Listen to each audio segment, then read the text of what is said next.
હરે કૃષ્ણ સર્વને દંડવત પ્રણામ. અવાજ આવે છે મારો? હરે કૃષ્ણ પ્રભુજી, દંડવત પ્રણામ. આવે છે પ્રભુજી, આવે હરે છે. કૃષ્ણ. હરે કૃષ્ણ હરે પ્રભુજી, કૃષ્ણ દંડવત પ્રભુજી, પ્રણામ. હરે કૃષ્ણ હરે પ્રભુજી, કૃષ્ણ દંડવત પ્રણામ. સર્વને દંડવત પ્રણામ. તમારા બધાનું ખૂબ સ્વાગત છે હરે કૃષ્ણ સંકુલ પ્રભુજી. મેંગલુરુ તરફથી ભગવદ્ ગીતાના ચાલી રહેલા લેવલ 2 ના સેશનની અંદર 9મા અધ્યાયનો પાર્ટ 2 લેવા જઈ રહ્યા છે. શ્રી શ્રી રાધા ગોવિંદના ચરણોમાં વંદન કરી ગુરુ મહારાજના હરે કૃષ્ણ આશીર્વાદની પ્રભુજી. સાથે હરે કૃષ્ણ. હરે કૃષ્ણ. ગુરુ હરે મહારાજના કૃષ્ણ. આશીર્વાદ લઈએ અને આજના શુભ દિવસની શરૂઆત કરી. હરે કૃષ્ણ, દંડવત પ્રણામ. ઓમ અજ્ઞાનાતિમિરાન્ધસ્ય જ્ઞાનાંજનશલાકયા ચક્ષુરુન્મિલિतं येन तस्मै श्रीगुरुवे नमः. श्रीचैतन्यमनोभीष्टं स्थापितं येन भूतले स्वयं रूप कदा मह्यं ददाति स्वपदान्तिकम्. वन्देऽहं श्रीगुरु श्रीयुतपदकमलं श्रीगुरुन् वैष्णवांश्च श्रीरूपं सागरजातं सगणरघुनाथान्वितं तं सजीवं साद्वैतं सावधूतं परिजनसहितं श्रीकृष्णचैतन्यदेवं श्रीराधान् कृष्णपादान् सगणललिता श्रीविशाखान्वितांश्च हे कृष्ण करुणा सिन्धु दीनबन्धो जगत्पते गोपेश गोपिकाकान्त राधाकान्त नमोऽस्तुते. तप्तकाञ्चन गौराङ्गी श्रीराधे वृन्दावनेश्वरी वृषभानुसुते देवी प्रणमामि हरिप्रिये. वाञ्छाकल्पतरुभ्यश्च कृपा सिन्धुभ्य एव च पतितानां पावनेभ्यो वैष्णवेभ्यो नमो नमः. नमो ॐ विष्णुपादाय कृष्णपृष्ठाय भूतले श्रीमते भक्तिवेदान्त स्वामिन् इति नामिने नमस्ते सारस्वते देवे गौरवाणी प्रचारिणे निर्विशेषशून्यवादी पाश्चात्यदेशतारिणे जय श्री कृष्ण चैतन्य प्रभु नित्यानंद श्री अद्वैत गदाधर श्रीवासादि गौर भक्तवृंद. हरे कृष्ण कृष्ण कृष्ण हरे हरे हरे राम राम राम हरे हरे. હરે કૃષ્ણ સર્વને દંડવત પ્રણામ. ખૂબ સરસ એવો અધ્યાય ચાલી રહ્યો છે, અધ્યાય 9, જે આપણે જ્ઞાન લઈ રહ્યા છે, પરમ ગુહ્ય જ્ઞાન. અને રાજવિદ્યા તરીકે આપણે ચર્ચા કરી ચૂક્યા છીએ કે શું કામ રાજવિદ્યા કહેવામાં આવે છે. કારણ કે પ્રત્યક્ષ અનુભવ કરાવે છે અને જે આપણે ભૌતિક જગતમાં જે કાંઈ પણ જ્ઞાન લઈ રહ્યા છે એ જ્ઞાન ભૌતિક જગત પૂરતું મર્યાદિત છે. પણ શાસ્ત્રને જ્યારે વાંચીએ છીએ, ભગવદ્ ગીતા જ્યારે સમજીએ છીએ, ત્યારે આપણને એક એવું જ્ઞાન મળે છે કે ભાઈ એનાથી આગળ શું. જ્યારે આ શરીર અને આત્મા બંને જુદા થઈ જશે તો એના પછીનું જીવનનું શું, અથવા તો આવતું જીવનનું શું, આનો આન્સર આપણને અહીંયા પ્રાપ્ત થાય છે. અને ઘણા બધા એવા કહીએ ને કે મહત્વના વિષયો ઉપર આપણે ગઈકાલે ચર્ચા કરી હતી. 3 પ્રકારના જ્ઞાનીઓની વાત કરી હતી કે કેવી રીતે 3 પ્રકારના અલગ અલગ જ્ઞાનીઓ પ્રયત્ન કરે છે ભગવાનની માટે. બહુ જરૂરી છે આ સમજવું. આપણને એવું થાય કે પ્રભુજી ભગવદ્ ગીતા સમજીએ છીએ પરંતુ જીવનમાં ઉતારતા નથી, તેનો કોઈ લાભ થતો નથી આપણને. જ્યારે આપણે લેવલ 1, લેવલ 2, લેવલ 5 સુધી જઈએ છીએ, એનો અર્થ જ એ છે કે આપણે થોડું કરીને ડીપ નોલેજ લેવાનો પ્રયત્ન કરીએ છીએ. ડીપ નોલેજ એ માટે લઈએ છીએ કે આપણે કહીએ ને, જ્યારે કોઈ બિલ્ડિંગ બાંધતા હોય તો એનો પાયો બાંધીએ, પછી ઉપર સ્લેબ નાખીએ, પછી પાછું ઉપર કન્સ્ટ્રક્શન કરીએ. તો જે પદ્ધતિથી આપણે કરીએ છીએ એ આપણે એટલા માટે કરીએ છીએ કે હજી સ્ટ્રોંગ થાય. જે કાંઈ પણ આપણે બાંધકામ કરીએ છીએ એ હજી સ્ટ્રોંગ થાય.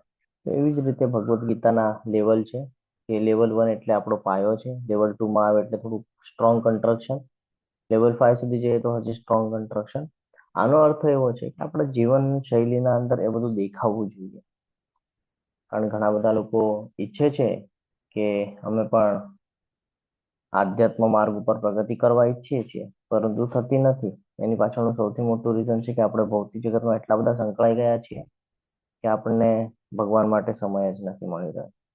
તમને બધાને વિનંતી છે કે જે કાંઈ આપણે અહીંયા શીખીએ છીએ એને નોટ ડાઉન કરતા થાવ અને ધીરે ધીરે ધીરે ધીરે પ્રયત્ન કરો જીવનમાં એને ઉતારવાનો.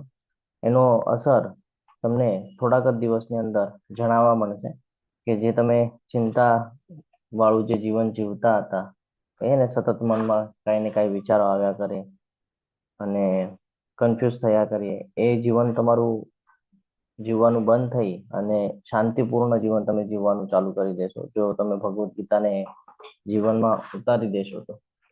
આપણે આગળ વધીએ. તમે કહેશો પ્રભુજી આજે કેમ અચાનક આવી વાત કરી રહ્યા છો?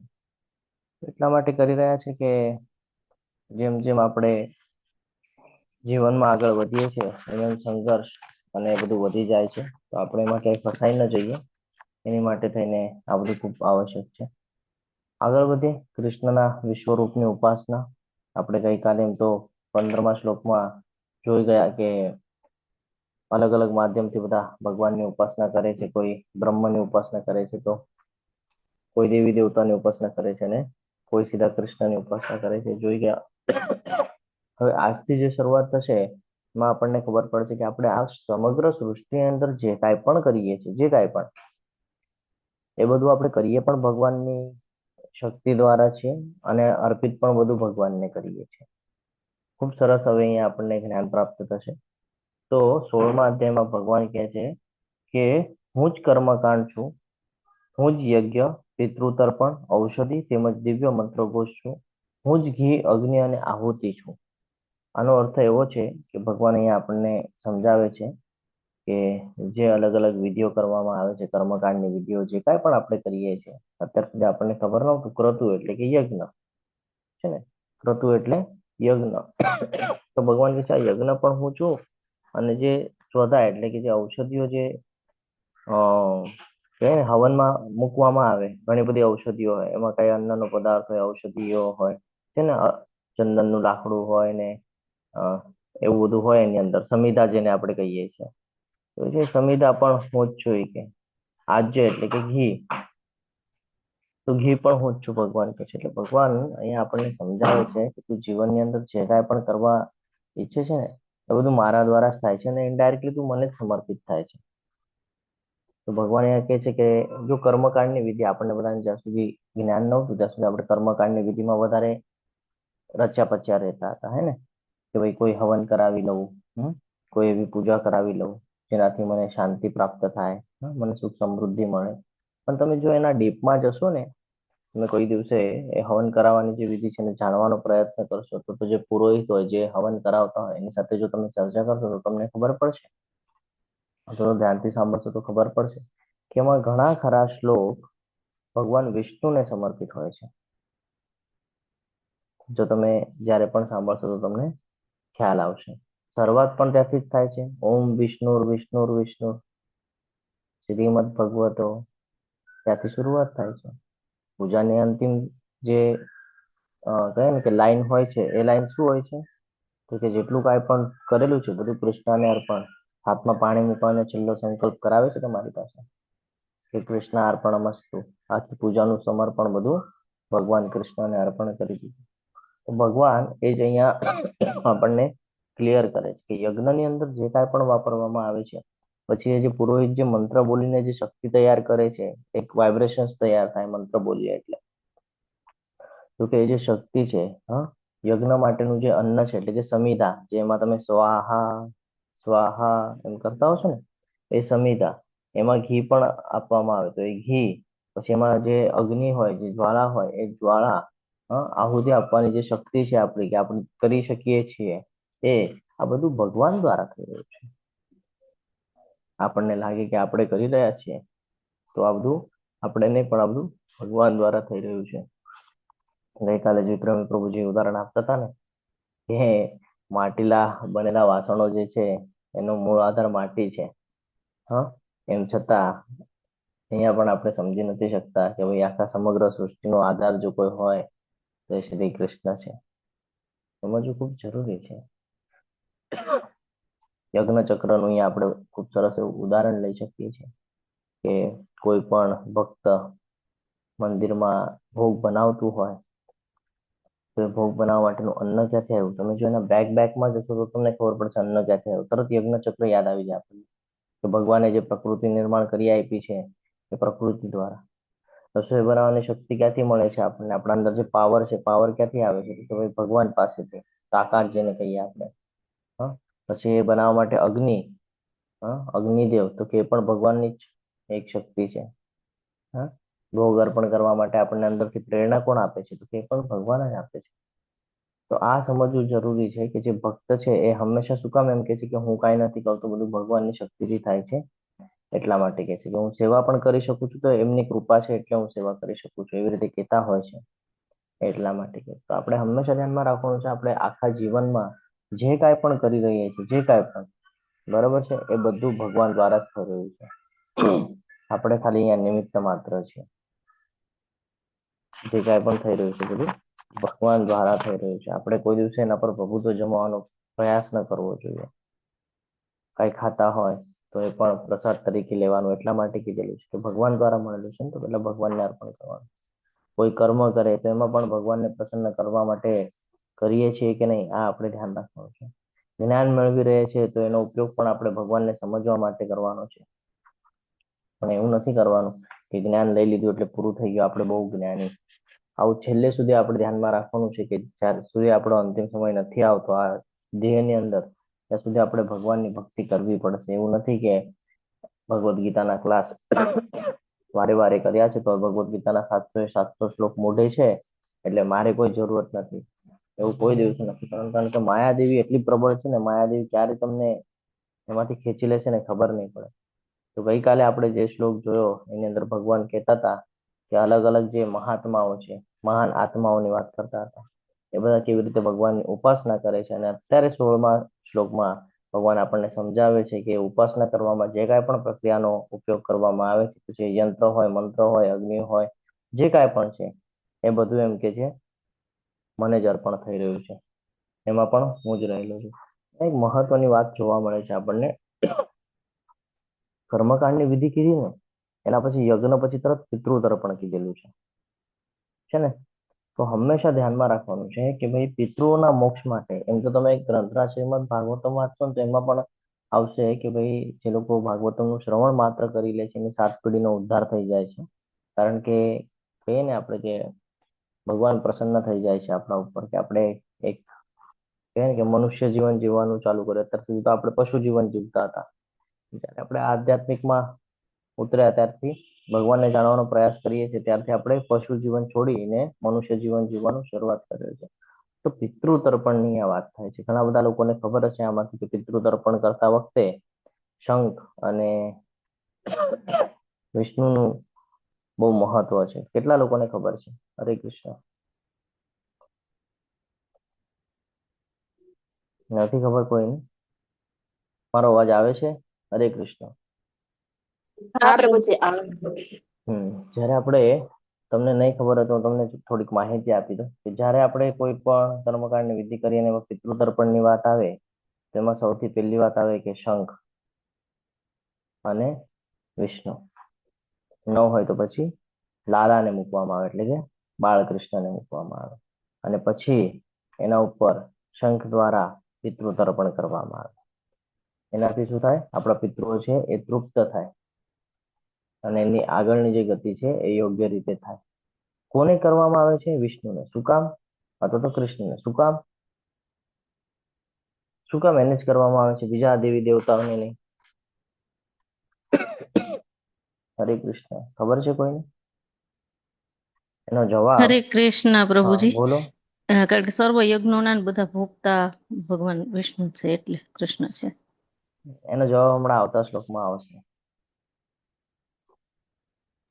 આવી ગયો તો એનો સર્વ લોક મહેશ્વરમ, સર્વ લોકોના સ્વામી છે ભગવાન. તો આપણે જેમ ઝાડને પાણી આપીએ છીએ એમ ડાળીઓને આપોઆપ પાણી મળી જાય છે. એમ આપણે ભગવાન કૃષ્ણની સંતુષ્ટિ માટે આ બધું કરીએ છીએ. હરે કૃષ્ણ. હરી બોલ.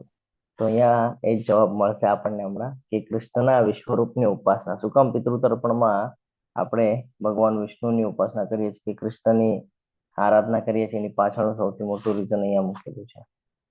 હું આ બ્રહ્માંડનો પિતા, માતા, આશ્રયદાતા અને પિતામહ છું. હું જ્ઞાનનો વિષય છું, વિશુદ્ધિ કરતા તથા ઓમકાર છું. હું ઋગ્વેદ, સામવેદ તથા યજુર્વેદ પણ છું. હવે જે તર્પણની જે વિધિ છે એ વેદમાંથી આવેલી છે. બીજી વાત એવી છે કે ભાઈ ઉદ્ધાર કોણ કરી શકે? ઘરમાં જો બાળક હોય તો એને યોગ્ય માર્ગદર્શન હોય તો એને યોગ્ય દિશા કોણ દઈ શકે? Family member. કાં તો માતા આપી શકે, કાં તો પિતા આપી શકે, કાં તો પ્રપિતામહ એટલે કે દાદા. આ ત્રણ જ કોઈક એને સપોર્ટ કરતા હોય જ્યારે એ બાળક નાનું હોય ત્યારે. હા, તો અહીંયા એ સમજાવે છે આપણને કે હું બ્રહ્માંડનો પિતા છું. તો આ સમજવું જરૂરી છે કે ભગવાન આ સમજાવે છે આપણને સમગ્ર જગત, આખે આખું બ્રહ્માંડ એના પિતા છે. આધાર આપનાર એટલે કે ધાતા. જો અહીંયા કે છે જગતો માતા ધાતા પિતામહ. ધાતા. તમે જ્યારે ગણપતિ અથર્વશીર્ષ વાંચતા હશો તો એમાં આવે છે અવદાતારમ અવધાતારમ. તો એ યાદ છે. તો પિતામહ પણ હું ચૂકે છે અને જે જાણવાનું છે એ પવિત્ર તત્વની વાત કરે છે અહીંયા. કે ભાઈ જ્ઞાનનો વિષય. તો એ કે છે કે જ્યારે પણ તું જ્ઞાન લઈશ, જ્યારે પણ તું પવિત્રની વાત કરીશ, પછી તું ગરુડ પુરાણ વાંચી લે, શિવ પુરાણ વાંચી લે, વિષ્ણુ પુરાણ વાંચી લે, કે પદ્મ પુરાણ વાંચી લે, કે નારદ પુરાણ વાંચી, કયું પણ પુરાણ વાંચતું, તું જ્યારે જ્ઞાન લેવા બેસીશ તો તને એન્ડ પોઈન્ટ પર હું જ મળીશ. એટલે ભગવાન આગળ કહે છે કે ઓમકાર પણ હું જ છું. જે આપણે કોઈ પણ મંત્રની શરૂઆત કરીએ તો ઓમ થી થાય છે ને? અને આપણે આગળ પણ સમજશું ઓમ તત્સત નો અર્થ શું છે. તો ઓમકાર પણ હું ચૂકે છે અને ઋગ્વેદ, સામવેદ, યજુર્વેદ પણ ભગવાન કે છે આ બધું હું. આ સમજાવવાની પાછળ ઘણું બધું ભગવાન આપણને ડીપ નોલેજ આપી રહ્યા છે. આપણે શું કહીએ? આપણા માતા પિતાની વાત કરીએ કે આ મારી માં છે અને આ મારા પિતા છે, એવી રીતે કહીએ છીએ. પણ ભગવાન તો છે એ દરેક જીવના મૂળ પિતા અને માતા છે. કેવી રીતે સમજવાનું છે? ભગવાન પિતા કેમ છે? તો એક ધ્યાનમાં રાખવાનું છે કે આપણને એક શ્લોકમાં ભગવાને કીધેલું છે મમેવાં છે જીવલોકે જીવભૂત સનાતન. આપણે બધા એના અંશ છીએ એટલે એ આપણા પિતા છે. બીજું માતા કેમ છે? પ્રદ પિતા એ પણ આપણે લઈ શકીએ ને? હા, સમજાવું છું. તો પિતા થઈ ગયો, માતા છે કે છે. તો માતા છે શું કામ કે છે? કારણ કે જેમ કહે ને કે માતા બાળકનું પાલન પોષણ કરે છે, એવી જ રીતે ભગવાન આ ભૌતિક પ્રકૃતિ દ્વારા તમામ જીવની વ્યવસ્થાઓ કરી આપે છે. આપણે આની ચર્ચા ગઈકાલે પણ કરી લીધેલી છે કે શું પશુઓ છે એ લોકોને આપણે દર વખતે ખાવાનું નાખીએ છીએ? નથી નાખતા, તો પણ એની વ્યવસ્થા કરી નાખી છે. તો આપણી પણ વ્યવસ્થા ભગવાને કરેલી છે, બસ આપણે એ માનવા તૈયાર નથી. તો એટલે પાલન કરે છે એટલે માતા થઈ ગયું છે. પછી આગળ કે છે ધાતારમ. ધાતાની વાત કરે છે. તો ધાતા એટલે શું?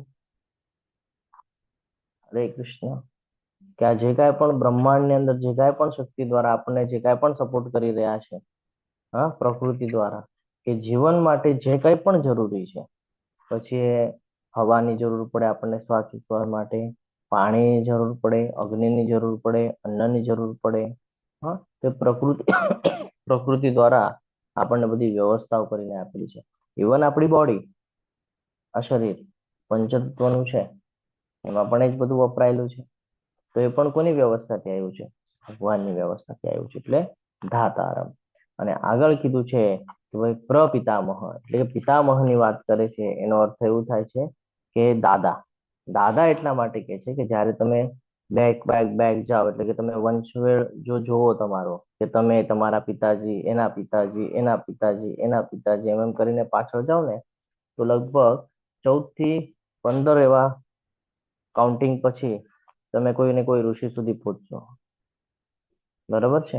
અને ઋષિના આગળ જયારે જશો તો તમને ખબર પડશે અરે બ્રહ્માજી છે. બ્રહ્માજીનું નિર્માણ ક્યાંથી થયું છે? હરે કૃષ્ણ. નાભિક કમળમાંથી. કોના? ભગવાન ભગવાન સર્વોદક્ષાએ વિષ્ણુના ભગવાનના એટલે ગર્ભોદક્ષ દાદા વિષ્ણુના નાભિ સર્વોદક્ષ કમળમાં. વિષ્ણુના. એટલે પિતામહ કહેવામાં આવે છે કે બ્રહ્માજી જે છે એ બ્રહ્માંડના સર્જક તરીકે કહેવાય છે, પણ એમની પણ ઉત્પત્તિ ભગવાનમાંથી કરવામાં આવેલી છે, એટલે પ્રપિતામહ કહે છે. તો આપણે જે કાંઈ પણ કરીએ છીએ એ બધું ભગવાનને સમર્પિત એટલા માટે કરવામાં આવે છે કે એમના દ્વારા જ આપણને પ્રાપ્ત થયું છે અને એમના દ્વારા જ આપણે બધું કરી શકીએ છીએ. તો આ હંમેશા ધ્યાનમાં રાખવાનું છે કે આપણે જોઈએ છે કે ભાઈ આપણા શરીરના માતા પિતા કોણ છે, પરંતુ સમગ્ર જે જીવન જીવી રહ્યા છે એની અંદર જો બધાયના કોઈ મૂળ પિતા હોય કે દાદા હોય તો એ કૃષ્ણ છે. કારણ કે એ જ આપણી સંભાળ રાખે છે અને એ જ આપણને કહીએ ને કે યોગ્ય માર્ગદર્શન કરે છે, અને બધું જાણીએ છીએ તો એમાં પણ પાછું ભગવાન જ છે. અહીંયા ઓમકારની વાત કરવામાં આવે છે. હા, ઓમ એ ધ્વનિ ભગવાન કહે છે ને, આગળ કહે છે ભગવાન કે ભાઈ એ ઓમકારની ધ્વનિ પણ હું જ છું, ભગવાનનું પ્રતિનિધિત્વ કરે છે. તો વેદોનું કાંઈ પણ તમે જ્ઞાન લેશો તો એ જ્ઞાનમાં તમને એ જ ખબર પડશે. તમે ઋગ્વેદ વાંચી લો, સામવેદના મંત્રો વાંચી લો, હે કે યજુર્વેદની જે યજ્ઞની પ્રક્રિયાઓ છે એ પણ તમે જાણી લો, તેમાં પણ તમને છેલ્લે તો ભગવાન વિષ્ણુ જ આવે છે. આ સમજવું ખૂબ જરૂરી છે કે આ જાણવું શું કામ જરૂરી છે. તો આનાથી આપણને જે અહંકાર છે ને આપણી અંદર કે હું છું, કે હું કંઈક કરું છું, કે હું કોઈ દેવી દેવતાની ઉપાસના કરું છું, કે આ મારું છે, આ બધી મોહ ને અહંકાર ને આ બધું આપણું ઓછું થઈ જાય અને ધીરે ધીરે આપણે ભગવાનની ભક્તિ તરફ આગળ વધીએ, ભગવાનના પ્રેમ તરફ આગળ વધીએ કે ભાઈ એક્ઝેક્ટલી જ્યારે હું કાંઈ પણ કરીશ તો અંતે મારે ઓલું કહે છે ને ઓલા એટલે હું સાંભળતો એ કહું છું તમને. અમે જ્યારે સ્કૂલમાં જતા ને તો મારા એક ફ્રેન્ડ હતા, એ ફ્રેન્ડ પટેલ હતા અને એમના પિતાજીની કિરાણાની દુકાન હજી એ છે. તો હંમેશા એ ટોકતા એને એવી રીતે ટોકતા કે જો ઓલો કેવો ભણે છે, કેવો ભણવામાં ધ્યાન આપે છે, હા એને એને કેવી ચિંતા છે એના ફ્યુચરની, આમ તેમ એવી રીતે વાત કરતા. તારે શું, તારથી નહીં થાય તો છેલ્લે તારે પડીકા જ બાંધવાના છે, એને એમ કહેતા. અને આજે એમણે જે કીધું એ સાચું પડ્યું. આજે પણ એ ત્યાં દુકાનમાં જ બેસે છે, તો એ કરે છે. તો ઇનડાયરેક્ટલી સમજવા જેવું એમ છે કે આપણે કેટલું પણ કાંઈ પણ કરી લેશું તો છેલ્લે જાણવા યોગ્ય ભગવાન જ છે. કે નહીં કાંઈ ખબર પડે ને તો આજના જ અધ્યાયમાં ભગવાન કહે છે શું કર, કે નથી કાંઈ સમજાતું ને તો બી ચિંતા નહીં કર, તારે જાણવા યોગ્ય હું જ છું, ફરી ફરીને તારે મારી પાસે જ આવવાનું છે છેલ્લે. તો અહીંયા એ જ છે, જો અહીંયા કહી પણ દીધું છે કે દરેક વસ્તુને ઈશ્વરના આવિર્ભાવ તરીકે જોવી જોઈએ. બધા સંબંધોમાં કૃષ્ણ આપણને મળે છે. ભૌતિક અસ્તિત્વમાં આપણે વિવિધ જીવાત્માઓ સાથે જુદા જુદા સંબંધો બનાવીએ છીએ, જે કૃષ્ણની તટસ્થ શક્તિ સિવાય બીજું કાંઈ નથી. પ્રકૃતિના સર્જન હેઠળ તેમાંથી કેટલાક આપણા પિતા, માતા, દાદા, સર્જક વગેરે તરીકે દેખાય છે, પરંતુ ખરેખર તે કૃષ્ણના ભાગનો એક અંગ છે. પિતા, માતા, આધાર અને પૌત્ર એટલે કે ભૌતિક વિશ્વમાં આ બધા સંબંધો કૃષ્ણનો ભાગ અને અંગો છે, જે સૂચવે છે કે તે બધા કૃષ્ણ છે. ધાતા એટલે કે સર્જક અથવા તો સમર્થક સૂચવે છે. શુદ્ધિકરણ કરનાર તે વિષય વસ્તુ જે આપણે આપણી બંધારણની સ્થિતિને શુદ્ધ કરવામાં મદદ કરે છે, તે પણ કૃષ્ણ છે. ઓમકાર એટલે કે બધા વૈદિક મંત્રોમાં ગુણાતીત ધ્વનિ જે કંપન છે એ પણ કૃષ્ણ છે. બધા વેદો, કારણ કે બધા વેદોના શ્લોકમાં ઓમકાર હોય છે, તેથી તે કૃષ્ણ છે. આ પ્રમાણે આપણે ભગવાનને આપણી સાથે કનેક્ટિવિટીમાં જોઈ શકીએ છીએ. આટલું જ નહીં, પણ ભગવાન આગળ કહે છે કે કૃષ્ણના વિશ્વરૂપની ઉપાસના તો કે છે હું જ પરમ લક્ષ્ય છું, હા પાલન કરતા છું, સ્વામી છું, સાક્ષી છું, ધામ, આશ્રય સ્થાન તથા અત્યંત પ્રિય મિત્ર છું. હું સર્જન તથા પ્રલય સર્વનો આધાર અને આશ્રય તથા અવિનાશી બીજ છું. સમજવું ખૂબ જરૂરી છે. જીવોનું અંતિમ લક્ષ્ય એટલે કે ગતિની વાત કરે છે. શું છે અંતિમ લક્ષ્ય? આપણે એક એક્ઝામ્પલ દ્વારા સમજીએ. થોડો વધારે સમય લઈ લઉં તો માફ કરજો, પરંતુ સમજવું જરૂરી છે. આપણે ભક્તિ કરીએ છીએ આ જીવનમાં, કોઈ સારું યોની પ્રાપ્ત થશે, કોઈ સારું લોક પ્રાપ્ત થશે, પાછું ત્યાં ભક્તિ કરશું, પાછું એનાથી આગળ જશું. જ્યારે સ્ટેજ બાય સ્ટેજ આગળ જશું આપણે, તો લાસ્ટમાં ક્યાં પહોંચશું આપણે? આપણી ગતિ શું થશે લાસ્ટમાં? જો આપણે કન્ટિન્યુઅસ ભક્તિ કર્યા કરશું, ભગવાનની સાથે કનેક્ટિવિટી બનાવીને રાખશું, શ્રદ્ધા રાખશું, નિષ્ઠાપૂર્વક કરશું તો ગોલોકધામ. હરે કૃષ્ણ પ્રભુ. એટલા માટે ભગવાન કહે છે હું જ પરમ લક્ષ્ય છું, લાસ્ટમાં તારે મારી પાસે જ આવવાનું છે. તો આ સમજવું જરૂરી છે. પાલન કરતા, આપણને હમણાં જ આપણે ચર્ચા કરી ગયા કે ભાઈ બધાનું ધ્યાન રાખે છે, બધાનું, એવું નથી કે નથી. આ બધું સમજવું ખૂબ જરૂરી છે. આગળ કે છે કે સ્વામી પણ હું છું, એટલે કે સ્વામિત્વની ભાવના જે આપણે કરીએ છીએ બધા ઉપર કે ભાઈ મારા સિવાય કાંઈ થાય નહીં, હું જ મેન છું. ભગવાન કે છે એવું વિચાર નહીં કરતો, સ્વામી હું છું, હું ઈચ્છા કરું છું એટલે તારાથી થાય છે, અને નિમિત્ત બનાવું છું કે છે, પણ તું એમ સમજી લે છે કે તારાથી થઈ રહ્યું છે. આગળ કે છે સાક્ષી. હા, સાક્ષી એટલે કે વિટનેસ. હવે તમે કહેશો કેવી રીતે વિટનેસ, તો હું તમને સમજાવું વિટનેસ તરીકે ભગવાન કેવી રીતે હોય છે. સમજો તમે બ્રહ્મ મુહૂર્તમાં ઉઠ્યા અને તમે માળા કરો છો. હું તમને ભૌતિક જગત સાથે કહું છું હો. હું તમને 3 વિષ્ણુની વાત પણ નથી કરતો હજી. મહાવિષ્ણુ, ગર્ભોદક્ષ વિષ્ણુ કે ક્ષીરોદક્ષ વિષ્ણુની પણ વાત નથી કરતો. હું તમને ખાલી પ્રકૃતિની વાત કરું છું. તમે ઉઠ્યા બ્રહ્મ મુહૂર્તમાં, ઉઠ્યા, સ્નાન આદિ બધું કરીને તમે માળા કરવા બેસી ગયા. શું લાગે છે તમને કોઈ જોતું નહીં હોય આ પ્રકૃતિમાં? જોઈ છે કોણ? પ્રભુજી. ભગવાન આપણી અંદર જે પરમાત્મા રૂપે છે મેં તમને કીધું 3 વિષ્ણુ છોડીને સમજાવવાનો પ્રયત્ન કરું છું કે 3 વિષ્ણુ પણ છોડી દો, ચલો. હજી પણ જોવે છે તમને. સાક્ષી રૂપે જે ભગવાન છે, કોણ સાક્ષી પણ કોણ? શ્રી કૃષ્ણ સ્વયં પૂર્ણ પુરુષોત્તમ. હું એની પણ વાત નથી કરતો, એ પણ છોડી દો. હું ભૌતિક પ્રકૃતિની વાત કરું છું, આત્મા ખાલી પ્રકૃતિ આત્મા પ્રભુજી. સમજાવું છું. તમે જ્યારે સવારે ઉઠો છો તો સવારે તમને ચંદ્ર દેખાય છે, સૂર્ય તારા ચંદ્ર દેખાય છે. તમને અહીંયાથી એ નાના દેખાય છે, એની માટે તો તમે નાના છો ને. નક્ષત્ર દેખાય છે, ચંદ્ર જોઈ હા શકો છો, હવાનો હા સ્પર્શ થાય છે. હા આ બધું કોના દ્વારા છે? આ બધું ભગવાન દ્વારા. આ લોકો સાક્ષી રૂપે હોય છે ને આ લોકો પહોંચાડે છે ત્યાં સુધી કે ભાઈ આને ભક્તિની વધારે જરૂરત છે, આ ગડબડ કરી નાખશે નહીં તો જીવો. અને એટલા માટે પછી આપણે ધીરે ધીરે ધીરે ધીરે ભક્તિમાં તલ્લીન થઈએ છીએ. કારણ કે આપણી આજુબાજુનું એટમોસ્ફિયર જે તૈયાર કરવાનું કામ છે ને, ભગવાને આ પ્રકૃતિને આપીને રાખેલું છે. ભગવાન કહે છે ને કે હું તો ઉદાસીન છું, મને તો આ ભૌતિક પ્રકૃતિ સાથે કાંઈ લેવા દેવા નથી, હું તો એનાથી અલિપ્ત છું. તો આ વ્યવસ્થા કોણ કરે છે આપણી? ભગવાન દ્વારા થાય છે, અવશ્ય થાય છે, પણ કોણ કરે છે? જેમ આપણે કોઈ મોટર ગાડી લેવા જઈએ, 4 વ્હીલર લેવા જઈએ, તો આપણે એમ થોડી કહીએ છીએ કે એલ્ફર્ડ ફોર્ડે બનાવેલી છે. એ તો માલિક છે, પણ એના શોરૂમમાં, એના કંપનીમાં બનેલી છે ને, કોઈક વર્કરે બનાવેલી હશે ને. સેમ જ છે. તો આપણને એવું લાગતું હોય કે ભાઈ કોઈ જ નથી જોતું, તો જે લોકોને આ નથી સમજાતું કે ભાઈ 3 વિષ્ણુ કોણ છે, એ લોકો માટે આ જવાબ છે કે પ્રકૃતિની અંદર ઘણા બધા એવા એલિમેન્ટ્સ છે જે તમારા ઉપર વોચિંગમાં રાખેલી હોય છે. હવા છે, તમે જ્યારે ભગવાનને દીવો કરો છો તો દીવામાં અગ્નિ રૂપે સાક્ષી હોય છે, ખબર છે તમને? અગરબત્તી કરો છો તો એમાં પણ અગ્નિ હોય છે. આ બધું ધ્યાનમાં રાખવાનું. જળ મૂકો છો તમે તો જળ પણ સાક્ષી છે. આટલી બધી સાક્ષી છે.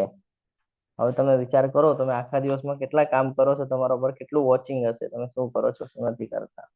હું તમને એટલા માટે કહું છું કે જ્યારે આપણે એમ કહીએ ને કે હૃદયના અંદર વિષ્ણુ છે, એ પ્રમાણે તો આપણે ભૂલી જઈએ છીએ અને આપણે ન કરવા જેવા કર્મ કરીએ છીએ. પણ આવી રીતે જો આપણે યાદ રાખશું ને કે પ્રકૃતિમાં જે કાંઈ પણ છે બધા ભગવાનના, કહીએ ને કે આપણા માટે વોચિંગ સીસીટીવી કેમેરા છે બધા ભગવાનના, આપણા ઉપર કન્ટિન્યુઅસ ધ્યાન રાખે છે કે ભાઈ આપણે કઈ પ્રવૃત્તિઓ કરીએ છીએ, કયા વિચારો સાથે કરીએ છીએ.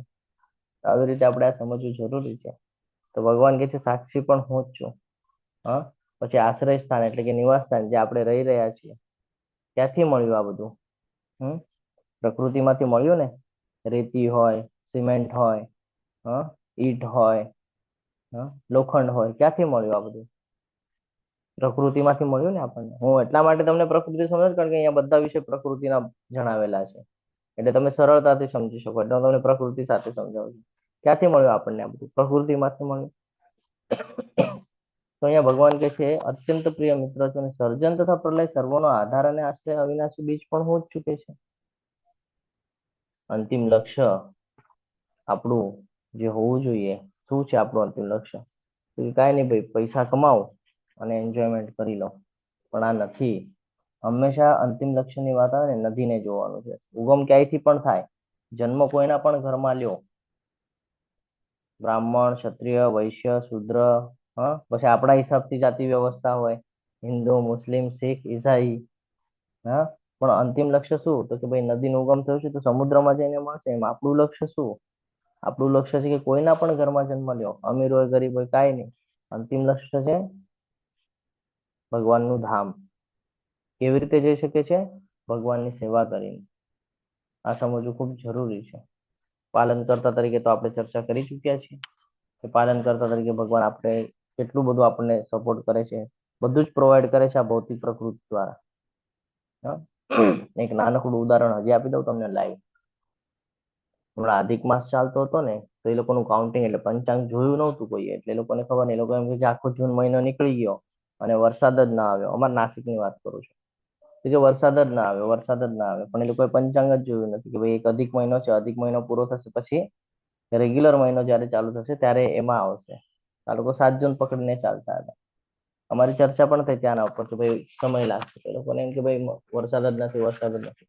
અને જ્યારે વરસાદે આવવાનું ચાલુ કર્યું 3 જ દિવસમાં અહીંયા કહીએ ને કે ભાઈ બધું બંધ કરાવી દીધું. 3 જ દિવસમાં 2 દિવસ આખો આવ્યો અને 1 દિવસ અડધો આવ્યો.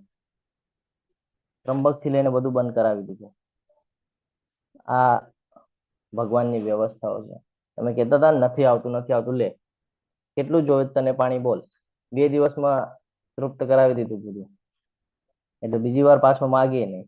તો આ ભગવાનની વ્યવસ્થા છે કે આપણે ન વિચાર કરી શકીએ, પણ ભગવાને બધી વ્યવસ્થાઓ બધી કરીને રાખેલી છે. અહીંયાના બધા ધરણો ભરાઈ ગયા, એમાંથી પાણી છોડવું પડી રહ્યું છે. જે આખા આખા ખાલી થઈ ગયા હતા એ બધા ડેમ બધા ફૂલ છલોછલ થઈ ગયા છે. હવે એમાંથી એક્સ્ટ્રા પાણી છોડી રહ્યા છે. હવે આ ભગવાનની વ્યવસ્થા છે. આપણે કહીએ કે કેમ જીવન જશે, કેમ જીવન જશે, જો વ્યવસ્થા કરી નાખી 2 જ દિવસમાં આખા સમગ્ર વર્ષ દરમિયાન. તો આ સમજવું ખૂબ જરૂરી છે. એટલે કીધું છે કે સ્વામી છે, સ્વામી જ નહીં, સર્વોચ્ચ સ્વામી કહેવાય પ્રભુ. એટલે કે સર્વોચ્ચ સ્વામી કે જ્યારે જીવ એમ કે ભાઈ મારા દ્વારા થઈ રહ્યું છે, મારા દ્વારા થઈ રહ્યું છે, ત્યારે માયામાં બંધાઈ જાય છે. માયા છે ત્યારે જ બંધાય છે ને, ત્યારે જ કહે છે ને કે મારા દ્વારે, મારા દ્વારે. પણ એક ભક્ત હોય, એક સેવક હોય, એ હંમેશા શું શું વિચાર રાખે પોતાના માઇન્ડ કે ભાઈ મારે તો ભગવાનના સેવામાં રહેવાનું છે. શું કામ? તો આનાથી મારો મુક્તિનો માર્ગ ખુલી જશે. તો આ સમજવું જરૂરી છે. સાક્ષી રૂપે હમણાં આપણે ચર્ચા કરી કે પ્રકૃતિના અંદર જે કાંઈ પણ એલિમેન્ટ છે એ બધા ભગવાન દ્વારા જ છે. ઇવન આપણે આજે હમણાં વાત કરી, જો 3 વિષ્ણુ તો છે, એમાં કોઈ ડાઉટ નથી. પરંતુ એના વ્યતિરિક્ત પણ જ્યારે તમને કોઈને સમજાવવું હોય તો એ કે મને નથી દેખાતા, ત્યારે તમે એને જે દેખાય છે એના માધ્યમથી સમજાવી શકો છો કે તને દેખાય છે પૃથ્વી ઉપર શું શું છે? તો કે હા. સૂર્ય દેખાય છે? તો કે હા. ચંદ્ર દેખાય છે? તો કે હા. પાણી દેખાય છે? તો કે હા. અગ્નિ દેખાય છે? તો કે હા. કોના દ્વારા છે? ભગવાન દ્વારા છે. સાક્ષી છે. તો આવી રીતે માન્ય કરતા થશે કે હા તમે જે કહો છો એ સાચી વાત છે. પછી એને જ્યારે ભગવદ્ ગીતા સમજાશે તો સમજાશે કે 3 વિષ્ણુ, હા, 3 પુરુષ અવતારની વાત થશે અને પછી એમાં સમજાશે કે ભાઈ હા ભગવાને આખું સૃષ્ટિનું સર્જન કેવી રીતે કરીને રાખેલું છે. આગળ કે છે નિવાસ, અને એની વાત કરે છે કે ભાઈ આશ્રય સ્થાન, રહેવાની વાત કરે છે. તો ભૌતિક જગત તો અસ્થાયી છે, ભૌતિક જગત અસ્થાયી છે. તો આપણી માટે શેની વ્યવસ્થા કરેલી છે ભગવાને? હરે કૃષ્ણ. શાશ્વત જગતની. ભગવાનને જરૂર હતી એવું બધું કઈ બનાવી રાખવાની? કોની માટે કર્યું છે? આપણી માટે વ્યવસ્થા કરી છે ને. તો આ આપણે હા. ધ્યાન રાખવાનું છે કે આપણી માટે વ્યવસ્થા કરેલી છે. ભૌતિક જગતમાં પણ વ્યવસ્થા કરીને આપી છે અને આધ્યાત્મિકમાં પણ વ્યવસ્થા કરીને આપેલી છે કે અત્યારે તમે જે સ્થાન તમને અત્યારે મળેલું છે, જે કોઈ પૃથ્વી લોકમાં હશે, કોઈ પિતૃલોકમાં હશે, કોઈક અલગ યોનિમાં હશે, તો એની માટે પણ વ્યવસ્થા બધા માટે કરીને રાખી છે કે તમારે અહીંયા રહેવાનું છે, થોડો સમય વ્યતીત કરવાનો છે, તમારી જે ઈચ્છા છે એ પણ તમે પૂરી કરો, કોઈ વાંધો નથી. પણ તું મારી સાથે જો સંકળાયેલો રહીશ તો હું અવશ્ય તને પાછો આમાંથી ખેંચી લઈશ. પણ આપણે આ સમજી શકતા નથી. એટલે તો કે છે અત્યંત પ્રિય મિત્ર છું. મિત્રની વ્યાખ્યા આપણે ચર્ચા કરેલી છે કે ખાલી સુખમાં ના આવે તો દુઃખમાં પહેલા ઉભા રહે. જ્ઞાન આપવું હોય તો 4 લોકોની વચ્ચે પણ આપી શકે છે. પરંતુ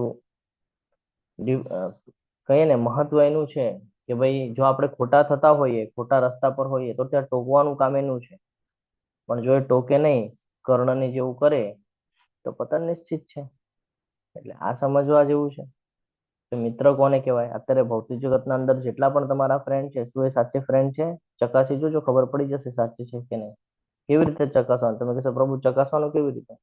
એકદમ સિમ્પલ ફંડો છે, પણ તૈયારી રાખવાની, દોસ્તી તૂટશે એની. હા, તો હું તમને ફંડો કહું. ફંડો એવું છે કે જ્યારે એના મનના વિરુદ્ધ તમે કોઈ સ્ટેટમેન્ટ આપીને જોજો, બીજા દિવસે વાત પૂરી.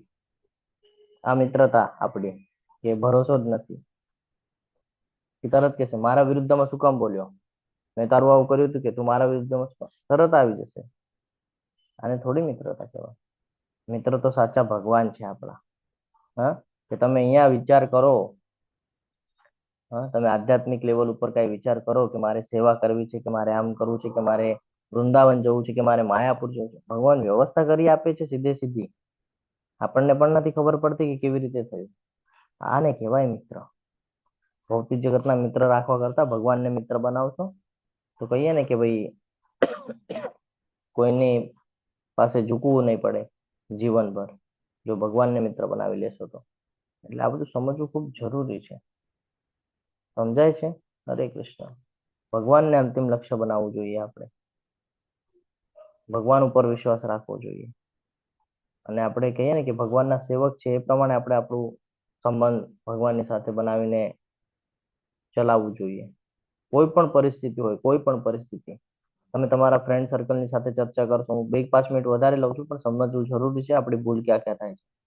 તમારા જીવનમાં કોઈ સમસ્યા આવી જાય તો તમને એમ લાગે અરે મારો દોસ્ત છે, ચાલ ને હું એને વાત કરું, કારણ ઘરવાળાઓ સાથે બધી વાત ન થતી હોય, તો આપણે ફ્રેન્ડ સર્કલની પાસે જઈએ, ફ્રેન્ડ સાથે વાત કરીએ છીએ. પણ એ ફ્રેન્ડનો જે વિચારસરણી હોય છે એના ઉપર બધું ડિપેન્ડ કરે છે. જો એ આધ્યાત્મિક હોય તો ઠીક, આધ્યાત્મિક ન હોય, ભૌતિક હોય તો એ પેલા એનો લાભ ગોતશે કે ભાઈ આ મારી પાસે આવ્યો છે ને, આનાથી મને શું લાભ છે, મારો કાંઈ ફાયદો થતો હોય, પ્લસ મારી જેવી વિચારસરણી છે એ પ્રમાણે હું એને ગાઈડન્સ કરીશ.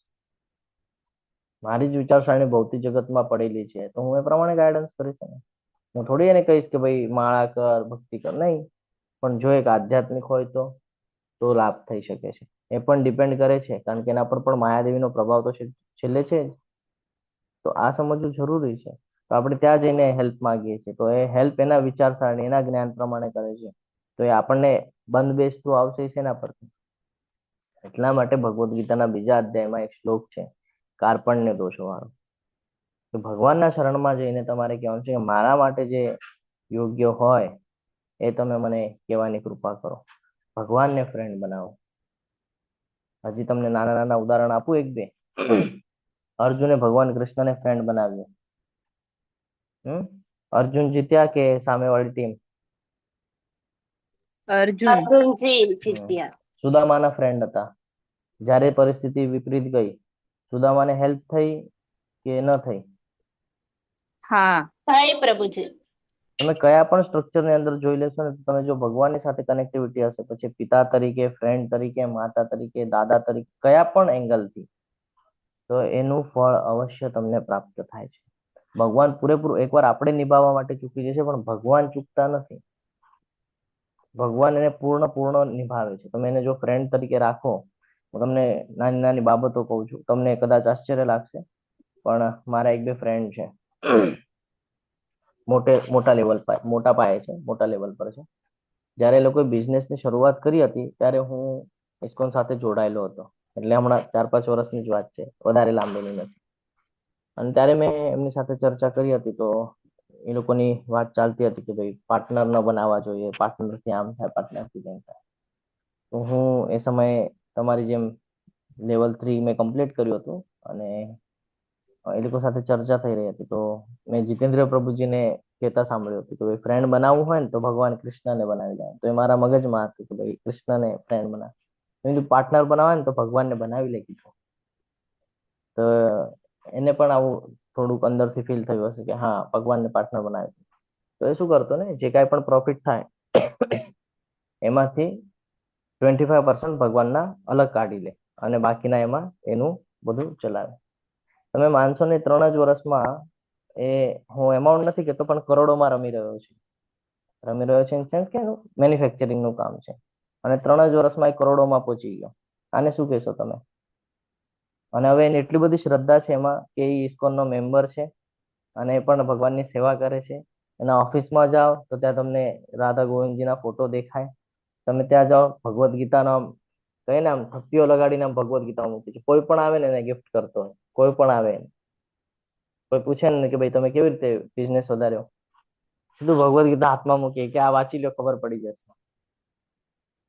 મારો ફ્રેન્ડ છે, ખૂબ સરસ છે. એટલે કહેવાનો ભાવાર્થ એમ છે, હું તમને આ વિષય નીકળ્યો એટલે હું તમને ચર્ચા કરું છું કે તમે ભગવાનને કયા પણ એંગલથી જુઓ. તમે ફ્રેન્ડ બનાવશો તો પણ તમને લાભ છે, તમે પાર્ટનર બનાવશો તો પણ તમને લાભ છે. એટલે આ સમજવું જરૂરી છે કે ભગવાન ખાલી ભગવદ્ ગીતામાં કહેતા નથી. તો જો તમે માનશો તો ભગવાન જતાવી પણ દે છે કે તું છે ઓકે તો હું પણ બતાવીશ તને. તું એક પગલું ચાલ, તારી માટે 10 પગલા ચાલુ. આ સમજવું ખૂબ જરૂરી છે. આગળ કે છે અવિનાશી બીજ છું. આ બી સમજવું જરૂરી છે કે કોઈ પણ વસ્તુની શરૂઆત એક બીજ દ્વારા થાય છે. તમે જુઓ કોઈ પણ વૃક્ષને ઉગાડવામાં આવે તો વૃક્ષ આપણને બીજના અંદર વૃક્ષ દેખાય છે ને, એ ખાલી બી છે, પણ એને જયારે ખત અને પાણી આપવામાં આવે તો એ મોટા વૃક્ષમાં પરિવર્તિત થાય છે. ભગવાન કે છે એ અવિનાશી બીજ હું જ છું, જેનો કોઈ દિવસે વિનાશ નથી થવાનો. એટલે કે આત્મા, બરાબર ને, આપણે અંશ છીએ ને ભગવાન. આત્મા કોઈ દિવસે વિનાશ થવાનો નથી. હા, પતન કરી લઈએ છીએ આપણે આપણું, એ અલગ વાત છે, પણ વિનાશ આપણો થતો નથી. હે અર્જુન, હું જ ઉષ્ણતા આપું છું ને હું જ વરસાદને રોકી રાખું છું તથા મોકલું છું. હું અમરત્વ છું અને સાક્ષાત મૃત્યુ પણ હું જ છું. ચેતન તત્વ તથા જળ તત્વ બંને મારામાં છે. જો અહીંયા કે છે ચેતન તત્વ, જળ તત્વ બધું ભગવાન કે છે મારી અંદર છે. ઉષ્ણતા આપું છું, સૂર્ય દ્વારા આપણને ગરમી મળે છે. હા, પૃથ્વી ઉપર જે જીવન ટકી રહે છે એની પાછળ સૌથી મોટો ફાળો જોવા જઈએ તો સૂર્યનો પણ છે. સૂર્ય ન હોય તો કે જનજીવન વિસ્કળિત થઈ જાય, બધી કોર કહીએ ને કે રોગચાળો ફાટી નીકળે.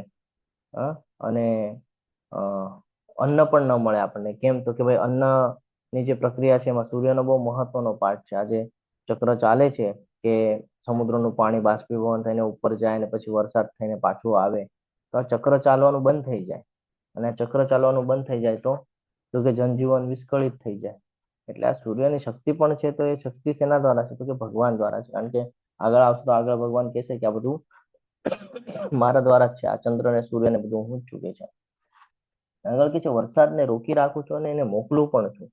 હા, વરસાદ ક્યારે પડવો જોઈએ ક્યારે ન પડવો જોઈએ, તમે વિચાર કરો કે બરાબર ચોમાસું આવે ત્યારે જ કેમ વરસાદ પડે છે?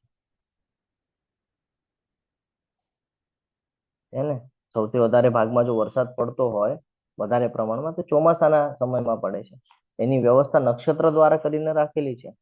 જો આમાં જે જૂના લોકો હશે એ લોકો તરત સમજી જશે કે નક્ષત્ર આવે ત્યારે એ નક્ષત્ર પ્રમાણે વરસાદની વ્યવસ્થાઓ છે. કોને કરીને રાખી છે? ભગવાને કરીને રાખી છે. શું કામ? કે ભાઈ પૃથ્વી ઉપર યોગ્ય સમય પાણી આપવું જરૂરી છે, નહીં તો પછી જનજીવન વિસ્કળિત થઈ જશે. એટલે ભગવાન એ પ્રમાણેની વ્યવસ્થા આપણને પ્રકૃતિ દ્વારા કરાવીને આપ્યું છે. આ સમજવું જરૂર જ છે. અમરત્વ અને મૃત્યુની પણ વાત કરે છે. સાક્ષાત મૃત્યુ પણ હું છું. તો અમૃત અમરત્વની વાત કરે છે. હા, તો એ કહે ને કે ભાઈ આપણે શાશ્વત છીએ. આ જે આત્મા છે એ શાશ્વત છે. એનો અનુભવ કેવી રીતે થાય છે? તો કે ભક્તિ દ્વારા આપણે એનો અનુભવ કરી શકીએ છીએ. એટલે અમરત્વ છે, કોઈ દિવસે મરવાનું નથી. નૈનમ ચિંદંતી શસ્ત્રાણી નૈનમ દહતિ પાવક જૈનમ ક્લેદયંતી આપણને શોષ્યથી મારું. તો આ સમજવું જરૂરી છે કે શરીર નાશ પામશે પરંતુ આત્મા કોઈ દિવસે નાશ પામવાની નથી. એવી જ રીતે આ ભૌતિક જે શરીર છે એનો અંત ભગવાને કરેલો છે કે જે સાક્ષાત મૃત્યુ. તો મૃત્યુ કોનું થાય છે? તો કે આ ભૌતિક શરીરનો અંત આવે છે. હા, આ ભગવાનની વ્યવસ્થાનો એક પાર્ટ છે ખાલી, કે આ સિસ્ટમ ચાલ્યા કરશે. આત્માને કોઈ વાંધો નહીં આવે, આત્મા નહીં મરે, પરંતુ આ જે શરીર છે આ શરીર ત્યાગી દેવું પડશે. તો કે છે આત્મા હું છું એટલે કે અમરત્વ હું છું, અને મૃત્યુ એટલે કે આ શરીર, બેઉને અલગ કરવાની જે પદ્ધત છે, વ્યવસ્થા છે, એ મારો એક ભાગ છે વ્યવસ્થાનો. કે આ બધી વ્યવસ્થાઓ મેં કરીને રાખેલી છે. એકને એકમાં રાખ્યું નથી તમને, તો અલગ અલગ સમય અલગ અલગ શરીર પ્રાપ્ત થશે. તમને ડિપેન્ડ કરે છે તમારા કર્મ ઉપર. આગળ કે છે કે હું જ ચેતન તત્વ તથા જળ તત્વ બંને મારી અંદર છે. ભગવાન કહે છે ને આપણને ચેતન તત્વ અને જળ તત્વ, એટલે આ શરીર અને આત્મા જ સમજી શકીએ આપણે એને પણ.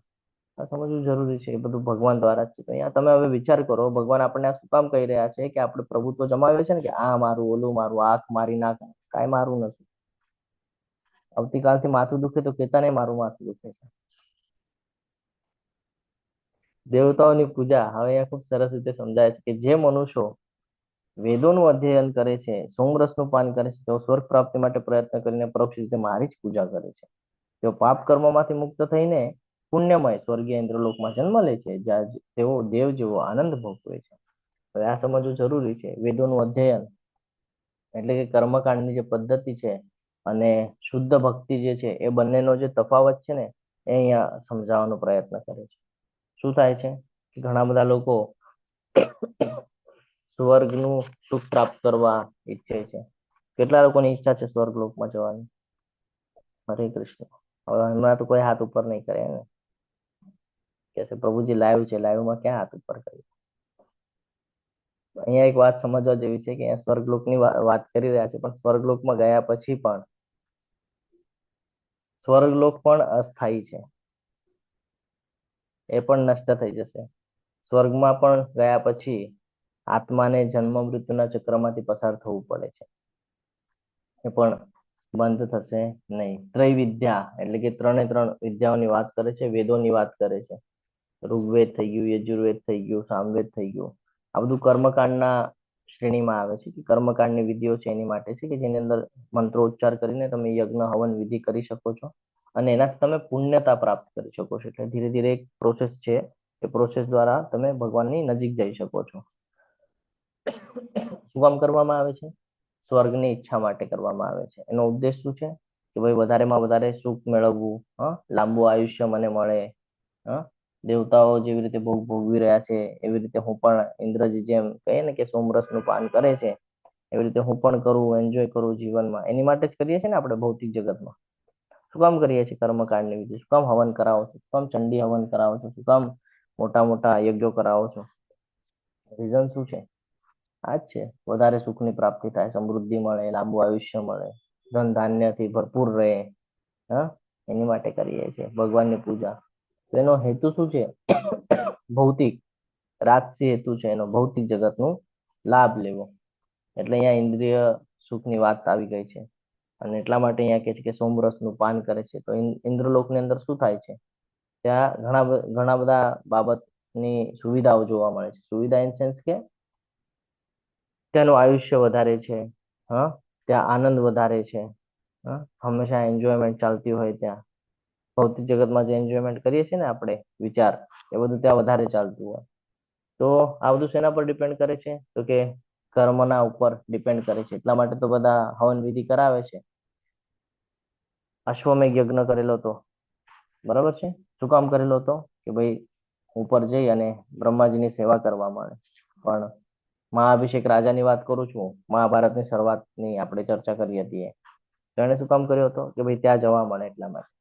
વિધિઓ એટલા માટે મૂકવામાં આવેલી છે કે તમે ઇન્દ્રિય સુખની ઈચ્છા દ્વારા તમે ધીરે ધીરે ભગવાનની કોઈ ને કોઈ સેવામાં તમે પરોવાઓ. ભગવાનની જે કાંઈ પણ વ્યવસ્થાઓ છે એમાંનો તમે એક ભાગ બનો.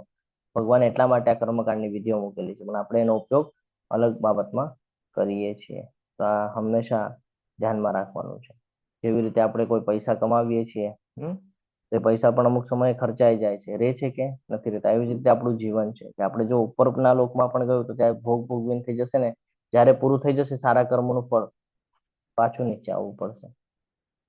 તો હવે એ જ ભગવાન અહીંયા આપણને સમજાવશે, જો સમજાવે છે એ રીતે. જ્યારે તેઓ વિશાળ ઇન્દ્ર સુખ ભોગવી લે છે અને તેના પુણ્ય કર્મોના ફળ પૂરા થઈ જાય છે, ત્યારે તેઓ આ મૃત્યુલોકમાં પાછા આવે છે. એ રીતે જે મનુષ્ય 3 વેદોના સિદ્ધાંતોમાં દ્રઢ રહી ઇન્દ્રિય સુખ પામવા પ્રયત્ન કરે છે, તો નિરંતર જન્મતા મૃત્યુને પ્રાપ્ત કરતા રહે છે.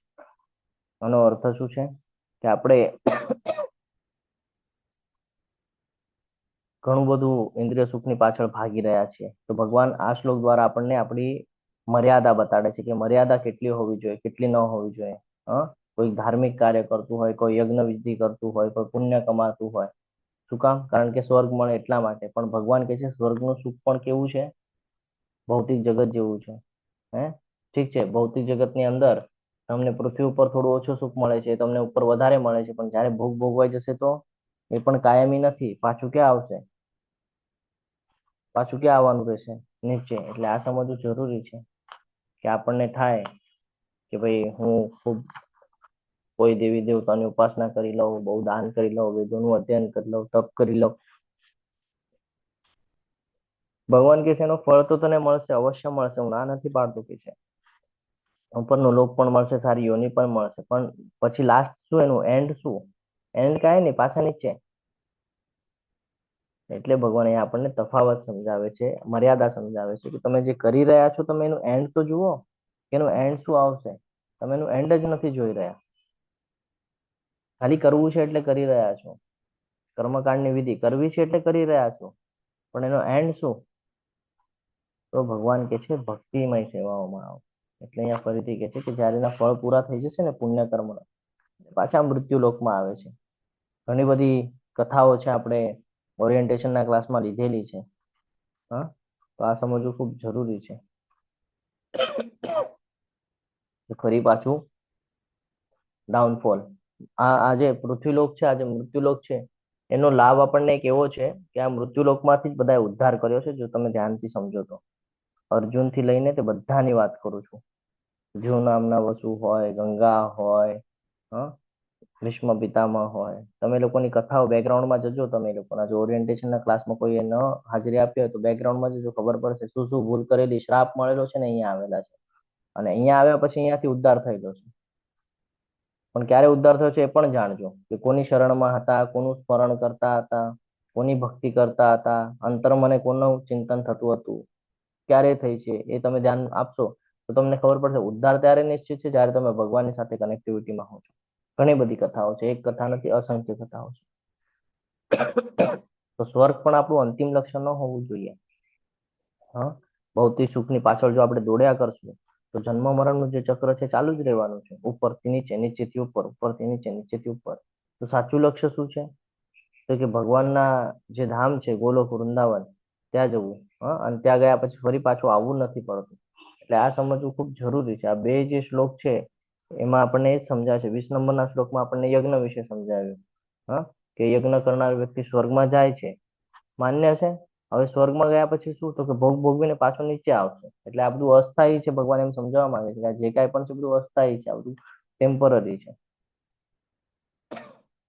જો અહીંયા આપણને કહી દીધું કે દેવતાની પૂજાના પરિણામ, કર્મકાંડની વિધિ, કર્મકાંડની વિધિ, હા, કૃષ્ણની પરોક્ષ રીતે પૂજા કરે છે, યજ્ઞ કરે છે, સ્વર્ગ મેળવવા માટેની ઈચ્છા સાથે, ભૌતિક જગતની ઈચ્છાઓ સાથે. ત્યારે તે પૂરતો શ્રેય મેળવે છે અને એનું ફળ મળે છે.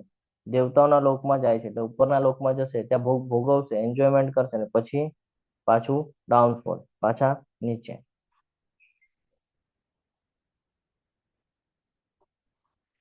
પરંતુ જે લોકો અનન્ય ભાવે મારી દિવ્ય સ્વરૂપ સદા ચિંતન કરતા રહી મને ભજે છે, તેમની જરૂરિયાતોની હું પૂર્તિ કરું છું અને તેમની પાસે જે છે એનું રક્ષણ પણ કરું છું. સૌથી મહત્વનો શ્લોક છે આ અધ્યાયની અંદર, આ જાણવા જેવો છે. ભગવાને આપણને એટલું સરસ રીતે સમજાવે છે કે જો શુદ્ધ ભક્ત હશે, જો શુદ્ધ ભક્તોની શ્રેણીમાં હશો તો તમારા ઉપર વિશેષ રક્ષા કરવામાં આવશે અને એની જવાબદારી પણ ભગવાન લે છે. આ અહીંયા સમજાવે છે આપણને કે જો અનન્ય ભાવે ભગવાનને આપણે ભક્તિ કરશું, એટલે ભગવાનને આપણે આપણા સ્વામી તરીકે, આપણા મિત્ર તરીકે, રક્ષક તરીકે કે જીવનનો આધાર તરીકે જો જોશું તો આપણને એનો લાભ અવશ્ય પ્રાપ્ત થાય છે. એટલે શું જોવાનું છે, શું નથી જોવાનું, ભગવાન એ સમજાવે છે. કે ત્યાં તમે ભૌતિક જગતની વાત કરી રહ્યા છો ને, કે ભૌતિક જગતમાં શું કામ કરે છે કર્મકાંડની વિધિ? તો કે ભાઈ સારું સારું બધું જોઈએ છે, નુકસાન કોઈને જોઈતું નથી. તો કે તું એ પણ કરી શકે છે. કેવી રીતે? માધ્યમ ચેન્જ કરી નાખ, અનન્ય ભક્તિ પર આવી જા, સતત નામ સ્મરણ કર. જો તું સતત અનન્ય ભાવે મારી ભક્તિ કરીશ તો તારી પાસે જે કાંઈ પણ છે, હા, એ બધું તને પ્રોવાઈડ કરવામાં આવે છે, તારી જરૂરિયાતોની. એટલે આપણી ઈચ્છાઓની પૂર્તિ કરી છે. એટલે તમે જુઓ ઘણા બધા ભક્તો અહીંયા એગ્રી થશે હમણાં હું વાત કરીશ એટલે, કે જ્યારે તમે આધ્યાત્મિક ઈચ્છાઓ ભગવાન સાથે શેર કરો છો કે મારે સેવા કરવી છે, મારે આમ કરવું છે, મારે જવું છે, થાય છે કે નહીં? ઈચ્છાની પૂર્તિ થાય છે કે નહીં? થાય છે પ્રભુજી. હા પ્રભુ. હા પ્રભુ. સમજવા જેવું છે. ભગવાન જે કે છે ભગવાન એ 100% કરે છે. આપણે બધા કહીએ છીએ ને દૈવી રક્ષણ હેઠળ હોઈએ છીએ, તો ભક્ત હંમેશા દૈવી રક્ષણ હેઠળ હોય. આ લોકોને ન ખબર હોય, આ આપણને ખબર હોય. કેમ ખબર હોય? કારણ કે આપણે ભગવદ્ ગીતાના સ્ટુડન્ટ છીએ, આપણને ખબર છે ભગવદ્ ગીતામાં શું કે છે ભગવાન. એટલે ભગવાન કે છે કે તારી જરૂરિયાતોની બધી હું પૂર્તિ કરું છું, તારી પાસે જે કાંઈ પણ છે એનું રક્ષણ પણ કરું છું પાછું. એવું પણ ચિંતા કરવાની જરૂર નથી કે ભાઈ એ કોઈ છીનવી લેશે. ડરવાની જરૂર બધું ભગવાનનું છે, ભગવાનના સાનિધ્યમાં છે. હું જ ભગવાનનો છું, મારે શું ચિંતા કરવાની જરૂર નથી. તો ભગવાન કહે છે ઓકે, હવે તે કહી દીધું ને બધું ભગવાનનું છે, તો ભગવાન કહે છે હવે બધું મારું છે. હવે મારી પાસેથી કોણ કેમ છીનવે છે ને એ હું જોઉં છું. પણ આપણે આવી મેન્ટેલિટી રાખતા નથી. આપણે કહે છે નહીં મારું છે. અરે ભગવાનને સોંપી દો, ભગવાન આ બધું તમારું છે, તમારે ધ્યાન રાખવાનું છે, તમારે જે કરવું હોય કરો. ભગવાન કોઈ દિવસે તમારા હાથમાંથી બધું જવા નહીં દે. ભગવાન રક્ષણ કરાવશે કોઈને કોઈ માધ્યમથી. તો આ સમજવું ખૂબ જરૂરી છે, પણ આપણે આ બધું સમજતા નથી. અને આપણને એવું લાગે છે કે ભાઈ આ બધું લખેલું છે, શું સાચું હશે? આપણને શંકા કુશંકા થાય છે. પરંતુ જે ભક્તની શ્રેણીમાં આવવા પ્રયત્ન કરે છે, જે ભગવાનની સાથે શ્રદ્ધા રાખે છે, એ લોકોને આના અનુભવ થયા છે. અને ઘણા બધા લોકો પોતાના અનુભવ શેર પણ કરતા હોય છે કે અમારી સાથે આવી ઘટનાઓ ઘટિત થઈ છે. હે કુંતી પુત્ર, જે મનુષ્ય અન્ય દેવતાઓના ભક્ત છે અને તેમની શ્રદ્ધાપૂર્વક પૂજા કરે છે, તેઓ વાસ્તવમાં પરોક્ષ રીતે મારી જ પૂજા કરે છે. પરંતુ તેમની તે ઉપાસના અવિધિ પૂર્વકની અર્થાત યોગ્ય જ્ઞાનથી રહિત હોય છે. આ સમજવું જરૂરી છે. પાછું અહીંયા ખૂબ સરસ રીતે ભગવાન આપણને ક્લિયરન્સ આપી રહ્યા છે કે તમે જે કાંઈ પણ કરી રહ્યા છો એ તમે સમજો કે તમે શું કરી રહ્યા છો અને શેની માટે કરી રહ્યા છો. બધા દેવતાઓની અહીંયા વાત કરે છે કે અલગ અલગ દેવી દેવતાઓની કોઈ ઉપાસના કરતું હોય. ઘણા બધા દેવી દેવતાઓ છે ને, બ્રહ્માજી, શિવજી, ઇન્દ્રજી, ગણેશજી, હનુમાન, ઘણા બધા છે. પણ આ બધાની વાત કરીએ તો શું આ બધા સર્વોચ્ચ ભગવાન છે, સ્વતંત્ર છે? શું લાગે છે તમને? ના પ્રભુજી, સ્વતંત્ર નથી. છે ને, ભગવાન જેમ કે એ પ્રમાણે કૃષ્ણની શક્તિ પ્રમાણે લોકો પોતપોતાની જવાબદારીઓ પૂરી કરતા હોય. ઇવન ઇન્દ્ર છે તો ઇન્દ્ર દેવતા એટલે કે એક પદવી છે. ઇન્દ્ર જેમ રાજા કેવી પદવી છે, એમ દેવતાઓના રાજા છે ઇન્દ્ર, એક પદવી છે. બ્રહ્માજીને પણ જે સ્થાન આપેલું છે એનો અર્થ એવું છે બ્રહ્માજી સર્વશ્રેષ્ઠ છે. બ્રહ્માજીથી ઉપર પણ કોક છે. આ બધું અવિધિ પૂર્વકમ છે.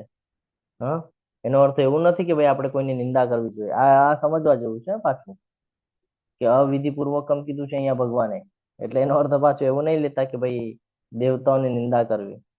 પરંતુ એ સમજવું જોઈએ કે ક્યારે પણ કોઈ પણ વ્યક્તિ હોય, કોઈ પણ ભક્ત હોય, કોઈ પણ દેવી દેવતાની પૂજા કરે છે તો એના મૂળ સ્ત્રોત સુધી પહોંચી શકતા નથી, એટલે કે કૃષ્ણ સુધી પહોંચી શકતા નથી, એટલે કે સમજી નથી શકતા. શું કામ નથી સમજી શકતા એની પાછળ હું તમને રીઝન કહું કે જ્યારે તમે કોઈ એક દેવી દેવતાની ઉપાસના કરો છો, જો એ તમારી મનવાંછિત ફળ તમને આપી દે તો તમે એના પ્રત્યે આસક્ત થઈ જાઓ છો, અને ન આપે તો તમે એને છોડીને બીજાને પકડો છો. બધા સાથે થાય છે, કોઈ આમાં ના ના પાડી શકે. કોઈ પેલા કોઈ એક દેવી દેવતાની ઉપાસના કરશે, નથી થઈ રહ્યું, કોઈ ફ્રેન્ડ નું સાંભળશે, અરે હું તો આની ઉપાસના કરું છું, મારી ઈચ્છા પૂરી થાય છે, તું અહીંયા જી આવ, તારી બધી ઈચ્છાઓ પૂરી થઈ જશે. તરત આપણી શ્રદ્ધા એનામાં આવી જાય છે. તો આના લીધે શું થાય છે ને, આપણું માઇન્ડ છે એ કન્ટિન્યુઅસ અહીંયાથી ત્યાં, અહીંયાથી ત્યાં, અહીંયાથી ત્યાં એમ કર્યા કરે છે. તો કોઈ દિવસે સમજી નથી શકતા કે આનું મૂળ ક્યાં છે. સમજાય છે? એટલે કહેવામાં આવે છે કે ઝાડના જે મૂળની વાત કરવામાં આવે છે કે એના મૂળમાં પાણી નાખીએ તો આખા ઝાડને પોષણ મળે, પરંતુ કોઈ એક પાનને જ આપણે આપીએ તો એ થતું નથી. હજી તમને ઉદાહરણ દઉં. જ્યારે તમે કોઈ સાથે ચર્ચા કરતા હો, કોઈ પુરોહિત સાથે બેઠા હો, ચર્ચા કરો, તો એ તમને કોઈને કોઈ દેવી દેવતાની ઉપાસના કરવા કે જેમ કે બુદ્ધિ માટે તમને કે ભાઈ સરસ્વતીની ઉપાસના કરો, ગણેશજીની ઉપાસના કરો. મન શાંત રાખવું છે તો કે છે ચંદ્રની ઉપાસના કરો, શિવની ઉપાસના કરો. હા, કોઈ પરાક્રમ કરવું છે તો કે છે ભાઈ મંગળની ઉપાસના કરો, હનુમાનજીની ઉપાસના કરો, કારણ કે પરાક્રમી હતા. તો એનામાં જે સ્વભાવ છે એ સ્વભાવ પ્રમાણે તમારા અંદર થોડું ઘણું સ્ટ્રક્ચર નિર્માણ થાય, એટલે એવી ઉપાસના કરવાનું કે છે. પણ તમે વિચાર કરો, ખાલી પરાક્રમ થઈને ચાલશે કે? હું ખાલી પરાક્રમી હોઉં, પણ જો તમે મારા હાથમાં તલવાર આપી દો, હા, મને તલવાર ચલાવતા આવડતી હોય પણ મને જ્ઞાન જ નથી કે ક્યાં કોને કેવી રીતે મારવાનું છે, તો એનો ઉપયોગ થશે કે? અથવા ચલો ખાલી મારી પાસે જ્ઞાન છે, તમે મને બુદ્ધિના દેવતા માટે જેમને સંબોધન કરવામાં આવે છે, ગણેશજી છે કે સરસ્વતીજી છે, એમની ઉપાસના કરવા કીધી. હવે મેં જ્ઞાન તો ઘણું બધું લઈ લીધું, પણ ક્યાં વાપરવાનું છે એ જ મને ખબર નથી, તો ઉપયોગ થશે કે? ના પ્રભુ. બેલેન્સ કરવું પડશે ને બધું. હા, તો ખાલી હું જ્ઞાન લઈને ચાલશે કે સૃષ્ટિના અંદર? નહીં. ખાલી પરાક્રમ લઈને ચાલશે કે? નહીં. ખાલી શાંત રહીને ચાલશે કે? નહીં. બધા રસની જરૂરત પડશે. પડશે કે નહીં પડે? ઇવન આપણે ખાલી ભોજન કરીએ છીએ તો ખાલી ખાટું ખાશું તો ચાલશે કે નહીં, ખાલી ખારું ખાશું તો નહીં, બધા રસ આપણે લેવા પડશે ને, બધા ટેસ્ટ થોડા થોડા ભોજનમાં આપણે મૂકવા પડશે. તો એવી જ રીતે જીવનની અંદર છે કે જ્યારે બધાની થોડી થોડી આવશ્યકતા પડે છે એટલે મૂળમાં પાણી નાખવાનું છે. તો મૂળમાં નાખશું ને તો બધું મળી જશે. સમજાય છે? આ સમજવા જેવું છે કે મૂળમાં પાણી રેડશું ને તો બધું થોડું થોડું મળી જશે. ઓલું તો આપણે એકની પાછળ જ લાગ્યા કરશું અને એક આપણા માટે કાયમી નથી. ખાલી હું જ્ઞાન લઈ લઉં, ભગવદ્ ગીતાના મને 700 શ્લોક આવડતા હોય પણ મને બીજાને સમજાવતા જ ના આવડતા, મને પ્રીચિંગની સેવા જ ના આવડતી, તો એ 700 શ્લોકનો ઉપયોગ શું? કઈ નહીં. આ સમજવું જરૂરી છે. ભગવાન જ સમજાવે છે. જેમ આપણે કહીએ ને, હું એક એક્ઝામ્પલ દઉં તમને ગવર્મેન્ટનું. તો ગવર્મેન્ટની અંદર આપણે જોઈએ કે ઘણા બધા સરકારી અધિકારીઓ આપણને જોવા મળે છે. હા, તો કોઈ અધિકારી કઈ કામ કરતું હોય તો એ સરકારનો એક ભાગ છે, પણ એ મેન સરકાર તો નથી ને, એક ભાગ છે ને. ઇવન તમે એમ સમજી લ્યો કે મુખ્યમંત્રીના હાથ નીચે બધા નેતાઓ કામ કરતા હોય, એક એક્ઝામ્પલ. હા, કોઈ એજ્યુકેશન મિનિસ્ટર હોય, કોઈ ફાઇનાન્સ મિનિસ્ટર હોય, કોઈ હોમ મિનિસ્ટર હોય, તો શું એ મુખ્ય થઈ ગયા? નહીં. એને ખાલી એટલા શ્રેણી પૂરતું મર્યાદા આપવામાં આવેલી છે કે ભાઈ તું હોમ મિનિસ્ટર છે, તારે ગૃહ ખાતું સંભાળવાનું છે, આની જવાબદારી તારે સંભાળવાની છે. પરંતુ આ બધાના બોસ કોણ હોય? તો કે મુખ્યમંત્રી. એ નિર્ણય લે ફાઇનલ. કોઈ પણ કાંઈ કરે તો એના પર ઓબ્જેક્શન લેવાનું, કોઈને રાખવાનું, કોઈનો રાજીનામું લેવાનું, એ બધું કામ કોનું? મુખ્યમંત્રીનું. તો એવું છે અહીંયા કે દેવી દેવતાઓને આપણે ઉપાસના, જે અન્ય દેવી દેવતાઓના ભક્ત છે એ ભક્તિ કરે છે, પણ પછી એને ખબર જ નથી કે આનો ઉપયોગ ક્યાં કરવાનો છે અને એટલો ઉપયોગ પૂરતો નથી. એટલા માટે કોઈ દેવી દેવતાની આપણે કહીએ ને કે વિટંબણા નથી કરવાની, બધા પોતાની જગ્યાએ શ્રેષ્ઠ છે અને એમનું સન્માન કરવું જોઈએ. હવે તમે કહેશો ને કે કેમ સન્માન કરવાનું છે, તો એક વાત ધ્યાનમાં રાખજો, એ બધા દેવી દેવતાઓ પણ આપણા 14 લોકમાં જ છે. હા, એ લોકો ઉપર પણ માયાદેવીનો પ્રભાવ છે. એ લોકોને પણ ગુસ્સો આવે છે. સાંભળ્યા છે તમે, કથાઓ સાંભળી હશે, એ લોકોને પણ ક્રોધ આવે છે. હા, હવે તમે એના બદલ ગેરસમજ રાખી તમે કાંઈ બોલશો તો શું લાગે છે તમને? તમને એમને એમ છોડી દેશે? તમે મારા ફ્રેન્ડ ન હો અને તમે મારા બદલ તમે કાંઈ પણ બોલો, હવે હું જ્યારે એ સાંભળું અને જો મારામાં ભક્તિ ન હોય તો હું તમને એમને છોડી દઈશ? આ ધ્યાનમાં રાખવાનું છે. હવે તમે કહેશો પ્રભુ તમે ક્યાંથી ક્યાં લઈ જાઓ છો, તો આ બધા વિચારો આવવા જોઈએ, આ થવું જોઈએ. એટલે બધા પોતપોતાની જગ્યાએ શ્રેષ્ઠ છે. ઇવન બધા મનુષ્ય પણ કોઈ પાસે બુદ્ધિ આપેલી છે, કોઈ પાસે વાચા આપેલી છે, કોઈ પાસે જ્ઞાન આપેલું છે. બધા પોતપોતામાં શ્રેષ્ઠ છે. એટલે કોઈ દિવસે કોઈની સાથે પોતાની કમ્પેરિઝન કરવાની નહીં કે આ બહુ શ્રેષ્ઠ છે અને હું આની કરતા શ્રેષ્ઠ બનીશ. શું કામ હું શ્રેષ્ઠ? એના ફિલ્ડમાં શ્રેષ્ઠ છે, હું મારા ફિલ્ડમાં શ્રેષ્ઠ બનીશ. એ પણ ભક્ત છે, હું પણ ભક્ત છું.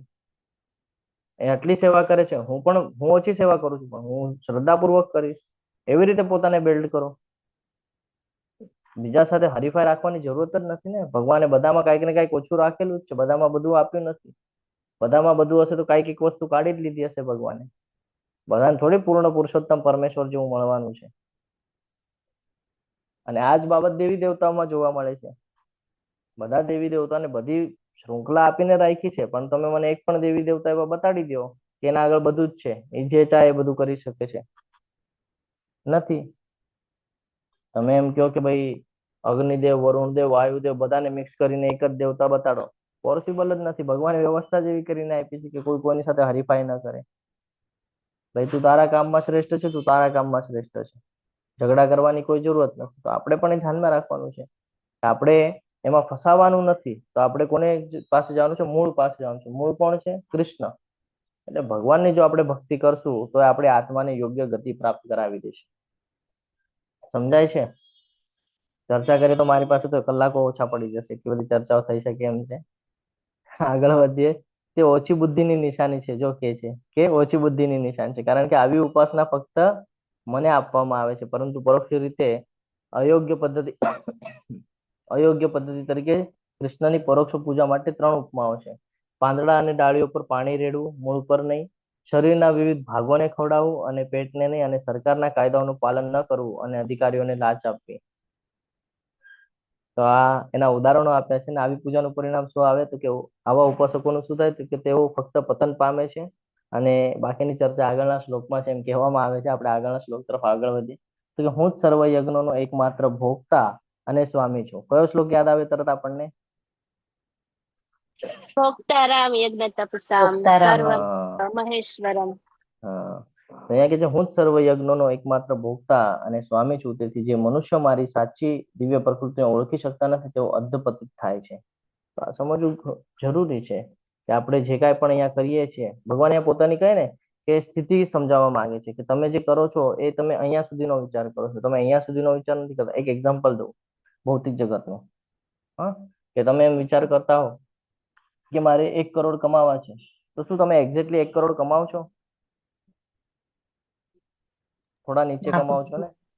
હા. શું કામ? કારણ કે તમે લક્ષ્ય એવું રાખેલું છે. તો તમે જ્યારે કોઈ દેવી દેવતાની ઉપાસના કરવાની વાત કરો છો ને, હવે હું તમને સમજાવું છું શું પ્રોબ્લેમ થાય છે આપણા. તમે કોઈ દેવી દેવતાની ઉપાસનાની વાત કરો છો ને, તમે અવશ્ય દેવી દેવતાઓને ભજો છો, પણ તમે એનાથી નીચેના જ રહેવાના છો. હંમેશા તમે એનાથી નીચે જ રહેશો. તો થોડો ઊંચો વિચાર રાખો. ઊંચો વિચાર ઇન સેન્સ કે શું કે મારે કૃષ્ણ ભક્તિ કરવી છે, તો તમે એક લેવલ સુધી પહોંચી શકશો કે કૃષ્ણ ભક્તિ કરતા કરતા તમને કોઈ એવું સ્થાન પ્રાપ્ત થશે કે જ્યાં તમને ભક્તોનો સંગ મળી રહેશે. એ ઋષિઓ હોઈ શકે, એ ભગવાનના શુદ્ધ ભક્તો હોઈ શકે, એ દેવી દેવતાઓ હોઈ શકે છે ને. પણ જો તમે માઇન્ડમાં દેવી દેવતાઓ જ રાખશો તો એનાથી નીચે એટલે કે ઋષિઓનું કે એનાથી નીચેનું કોઈનું સ્થાન પ્રાપ્ત થશે. પણ જો કૃષ્ણની વિચારસરણી રાખશો કે ભાઈ મારે કૃષ્ણના ભક્ત બનવું છે, તો તમને યોગ્ય રીતે પ્રાપ્ત થશે. તો આ સમજવું ખૂબ જરૂરી છે કે જેટલા પણ દેવી દેવતાઓ છે આ બધા ભગવાનના શક્તિ હેઠળ કાર્ય કરે છે. કોઈ પોતાના મન મરજી પ્રમાણે કામ નથી કરી શકતું. સૂર્યને લાગે કે આજે મારે રજા લેવી છે, લઈ નથી શકતા. સમજાય છે? જ્યારે એને એમ લાગે કે હું બહુ થાકેલો છું, તો ભગવાને એને 4 મહિના આપ્યા છે, એમાંથી અમુક દિવસો ફિક્સ કરીને આપ્યા છે કે ભાઈ જ્યારે વરસાદ હું ધોધમાર પાડતો હોઉં ત્યારે એટલા જગ્યામાં તું દેખાઈશ નહીં, ત્યાં તને શાંતિ મળશે. આ સમજવું જરૂરી છે. આપણે એમ કહીએ કે ભાઈ રાત થઈ જાય એટલે સૂર્ય આરામ કરે છે. રાત થાય તો સૂર્ય આરામ નથી કરતો, બીજા દેશમાં ત્યાં અંજવાળું હોય છે, તો એ ત્યાં હોય છે. એ તો આપણા ભારતમાં આપણને નથી જોવા મળતું. બાકી છે તો એ કન્ટિન્યુઅસ કામ જ કરી રહ્યા છે. 24 કલાક જે આપણને આપ્યા છે એ લોકો માટે 24 કલાક કઈ લેવા દેવા નથી. એ લોકોના કામ ચાલ્યા જ કરવાના છે, કારણ કે ભગવાન દ્વારા એ લોકોને કામ આપેલા છે. સર્વયજ્ઞના ભોગતા, સર્વયજ્ઞના ભોગતા, બધા યજ્ઞોના ભોગતા છે. યજ્ઞ કોના માટે કરવાનું છે? તો કે કૃષ્ણના પ્રસન્નતા માટે કરવાનું છે. હા, હમણાં માતાજી કહેતા હતા ને કે ભાઈ વૃક્ષના મૂળને પાણી આપીએ તો આખા વૃક્ષને પોષણ મળે છે. એવી જ રીતે કૃષ્ણને પ્રસન્ન કરવાથી બધા જ દેવી દેવતાઓ પ્રસન્ન થઈ જાય છે.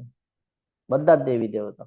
તો કોઈ એકની ઉપાસના કરવાની જરૂર નથી. તમને બુદ્ધિ પણ મળશે, તમને જ્ઞાન પણ મળશે, ક્યાં શું બોલવું છે, ક્યાં શું નથી બોલવું, બધું ખબર પડી જશે.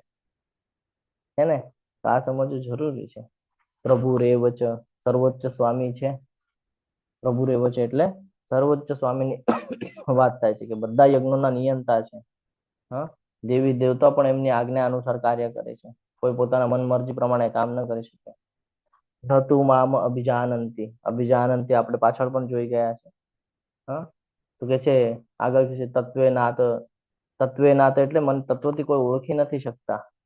હા, કે હું સર્વોચ્ચ છું, હું પૂર્ણ પુરુષોત્તમ પરમેશ્વર ભગવાન શ્રી કૃષ્ણ છું, નથી ઓળખી શકતા. બધા કારણોનો કારણ છું, નથી ઓળખી શકતા. બધા યજ્ઞોના અંતિમ ભોગતા તરીકે મને જુઓ, નથી સમજી શકતા. હા, આ સમજવું જરૂરી છે. હમણાં મેં તમને એક એક્ઝામ્પલ આપ્યું કંપનીનું કે બધા અલગ અલગ કર્મચારી હોય, હા, એ કામ કરતા હોય ને જો એમ કે ભાઈ મારા દ્વારા થયું છે તો ચાલે નહીં. કેમ? તો કે ભાઈ તું કંપનીમાં ત્યારે કામ કરે છે જ્યારે કંપનીનું નિર્માણ થયું. કંપનીનું નિર્માણ જ ન કર્યું તો તું એમ્પ્લોય તરીકે કામ જ ન કરી શકે. તેવી રીતે આ દેવી દેવતાઓનું છે. સૃષ્ટિનું નિર્માણ જ ન થાત તો દેવી દેવતાઓનું કામ જ નહોતું કાંઈ. નિર્માણ કર્યું એટલે એ લોકોને ડ્યુટી મળેલી છે. આ સમજવું જરૂરી છે. આગળ વધીએ. હવે આ બહુ સરસ છે. આ બધું એટલા માટે સમજાય છે કે આપણે ક્યાં ક્યાં ભૂલ કરીએ છીએ ને, રાજવિદ્યા રાજગુહ્ય એટલા માટે કીધું છે ને કે ભાઈ રાજ ખોલી રહ્યું છે કે આપણે ક્યાં ભૂલ કરીએ છીએ. જે લોકો દેવોને પૂજે છે તેઓ દેવોમાં જન્મ પામશે. જે પિતૃઓને પૂજે છે તેઓ પિતૃ પાસે જાય છે. જો ભૂત પ્રેતની ઉપાસના કરે છે તેઓ તેવા જીવોમાં જ જન્મ લે છે, પરંતુ જેઓ મને ભજે છે તેઓ મારી સાથે જ નિવાસ કરે છે. પાછળ જાઓ, પાછળના અધ્યાયમાં શું કીધેલું ભગવાને? યમ યમ વાપી સ્મરમ ભાવમ જેવા જેવા ભાવનું સ્મરણ કરશો એવું પ્રાપ્ત થશે. કર્મયોગમાં જાઓ, જેવા કર્મ કરશો એ પ્રમાણે ફળ મળશે. હવે 9મા અધ્યાયમાં આવો. શું કે છે ભગવાન? જે જેવા લોકોને પૂછશે એવા લોકોમાં જશે. તો હવે આ ડિપેન્ડ આપણે ખાલી કર્મના બેઝ પર ન કરી શકીએ કે આના કર્મ સારા છે તો આને આગળની યોનિ આ મળશે. વિચાર પણ મહત્વના છે, કોને પૂજે છે એ પણ મહત્વનું છે. સમજાય છે? તો આ બધું સ્ટ્રક્ચરને જ્યારે મિક્સ કરવામાં આવે છે ત્યારે ફાઇનલ કાં તો તૈયાર થાય છે કે ભાઈ આનું એક્ઝેક્ટલી આ વર્ણન છે, તો આને આ યોનિ પ્રાપ્ત થશે, આને આ લોક પ્રાપ્ત થશે. લોક એના પરથી ડિસાઇડ કરવામાં આવે છે, જેને લોક જે જેવા લોકોને પૂજે છે એના ઉપરથી લોક ડિસાઇડ થાય છે. અહીંયાથી આપણે સમજી શકીએ કે જે લોકો દેવતાઓમાં ઇન્ટરેસ્ટ રાખે છે, દેવી દેવતાઓની પૂજા કરે છે, એ લોકો, જો આ દેવલોક પણ ભૌતિક જગતનો એક પાર્ટ છે, કાયમી નથી, તો ત્યાં પણ તમને જવા મળશે, તો ત્યાંથી પણ તમારે આવવું પડશે. હા, પિતૃલોકની વાત કરું તો પિતૃલોક પણ આપણને બધાને ખબર છે કે આપણે શ્રાદ્ધની વિધિઓને બધું કરીએ છીએ. શું કામ? શું કામ કરીએ છીએ? આપણા પિતૃઓનું ઉદ્ધાર થાય એટલા માટે. બરાબર છે? અને આ જ ઈચ્છાની સાથે આપણે જો આગળ વધ્યા કરશું, જો આ બધું કરવાનું છે એમાં કોઈ ડાઉટ નથી. જે લોકો કર્મકાંડની વિધિ હતો તો ભૌતિક જગતમાં સંકળાયેલા છે, એ લોકોને પિતૃ બદલ કાર્ય કરવાનું છે, એમાં કોઈ ડાઉટ નથી. પરંતુ જો એમાં વધારે આસક્ત થઈ જશે, કોઈ પણ વિષયમાં, દેવોના વિષયમાં, પિતૃના વિષયમાં, ભૂત પ્રેતના વિષયમાં, તો ભગવાન કહે છે તો નુકસાન થઈ જશે. શું કામ? કારણ કે પછી એના માઇન્ડમાં એ જ રહેશે, અને જે માઇન્ડમાં રહેશે, યાદ કરો, અંતકાલે છે. સમજાય છે? શું કામ ભગવાન કહે છે કે ભાઈ શું કરવા યોગ્ય છે? એટલા માટે કે તમે જે કન્ટિન્યુઅસ કરશો ને પછી તમારા ચરિત્રમાં આવી જશે, અને ચરિત્રમાં આવશે ને એટલે પછી તમને એનાથી ઓળખ મળશે તમને એનાથી. અહીંયા સમજાવે છે ફરીથી આપણને કે આપણે જો પહેલેથી કૃષ્ણની ભક્તિ કરશું ને તો ધીરે ધીરે આપણા એક્શનમાં કૃષ્ણ કૃષ્ણ કૃષ્ણ કૃષ્ણ ચાલશે, અને એક્શનમાં કૃષ્ણ ચાલશે ને તો આપણી ઓળખ થઈ જશે કે ભાઈ આ ઇસ્કોનનો ડિવોટીસ છે, આ વૈષ્ણવ છે. જ્યારે વૈષ્ણવની કેટેગરીમાં આવશે ને, ભગવાનના ભક્ત હશું ને, તો અંતિમ સમયમાં ભગવાન યાદ આવશે, ને અંતિમ સમયમાં ભગવાન યાદ આવશે તો ગોલોક વૃંદાવનમાં. એટલા માટે ભગવાન કહે છે કે તમે જેની ઉપાસના કરો છો એ તમે એક્શનમાં લાવીને તમારી આદત બની જાય છે, અને એ જ આદત પછી તમારું સ્ટ્રક્ચર તૈયાર કરે છે. સમજાય છે? હરે કૃષ્ણ. હા પ્રભુજી. જે લોકો ભૂત પ્રેત અથવા તો એના નીચેની જે શક્તિઓ છે, બ્લેક મેજિક વાળી જે વાત કરીએ છીએ, એની ઉપાસના કરે તો એ એવા પ્રકારની સ્થિતિને પ્રાપ્ત કરી લે છે, કારણ કે એના માઇન્ડમાં પછી એ જ ચાલતું હોય છે. એટલે આ સમજવું બહુ જરૂરી છે. સમજાય છે હું શું કહી રહ્યો છું? એટલા માટે તમને ભૌતિક જગત સાથે સંકળાવીને કહેવા માંગુ છું કે આપણે કૃષ્ણની ભક્તિ શું કામ કરવાની છે, ને આપણને ભગવદ્ ગીતા દ્વારા અહીંયા સમજાવવામાં આવે છે કે શું કામ કૃષ્ણ ભક્તિ મહત્વની છે. કે આપણી એક નાની ભૂલ આપણું પતન કરી નાખે છે. તમે ગમે એટલું સારું કર્યું હોય, ગમે એટલું, પણ એક નાની ભૂલ કરશો ને તો એ નાની ભૂલનું પણ આપણને ફળ ભોગવવું પડે છે, અને ક્યારેક એ આપણી નાની ભૂલ આપણને પતનના માર્ગમાં ખેંચીને લાવે છે, જે હમણાં આપણે કરેલી છે ભગવાનની સાથે. કે આપણે ભગવાનને કીધું કે ભાઈ મને થોડુંક ભોગ ભોગવવો છે, ભગવાને કીધું જા પણ પાછો આવજે, તો આપણે આ નાની ભૂલ કરી નાખ્યા ને ફસાઈ ગયા. એટલે હંમેશા ધ્યાનમાં રાખવાનું છે. તો આમાંથી કેવી રીતે નીકળી શકાય? આ ભૂલમાંથી આપણને નીકળવું હોય તો એની માટે આગળનો શ્લોક આપેલો છે. ખૂબ સરસ શ્લોક છે. આજથી જે લોકો ન કરતા આજથી ચાલુ કરી દેજો, અસર જોવા મળી જશે. શું કે છે ભગવાન? ભગવાન કે છે ભાવપૂર્વક ભોગ લગાડી દો, હું ગ્રહણ કરી લઈશ. કેવી રીતે ભૂલ તમે સુધારી શકો છો? તો કે પત્રમ પુષ્પમ ફલમ તોયમ યો મે ભક્તા પ્રયચ્છતિ.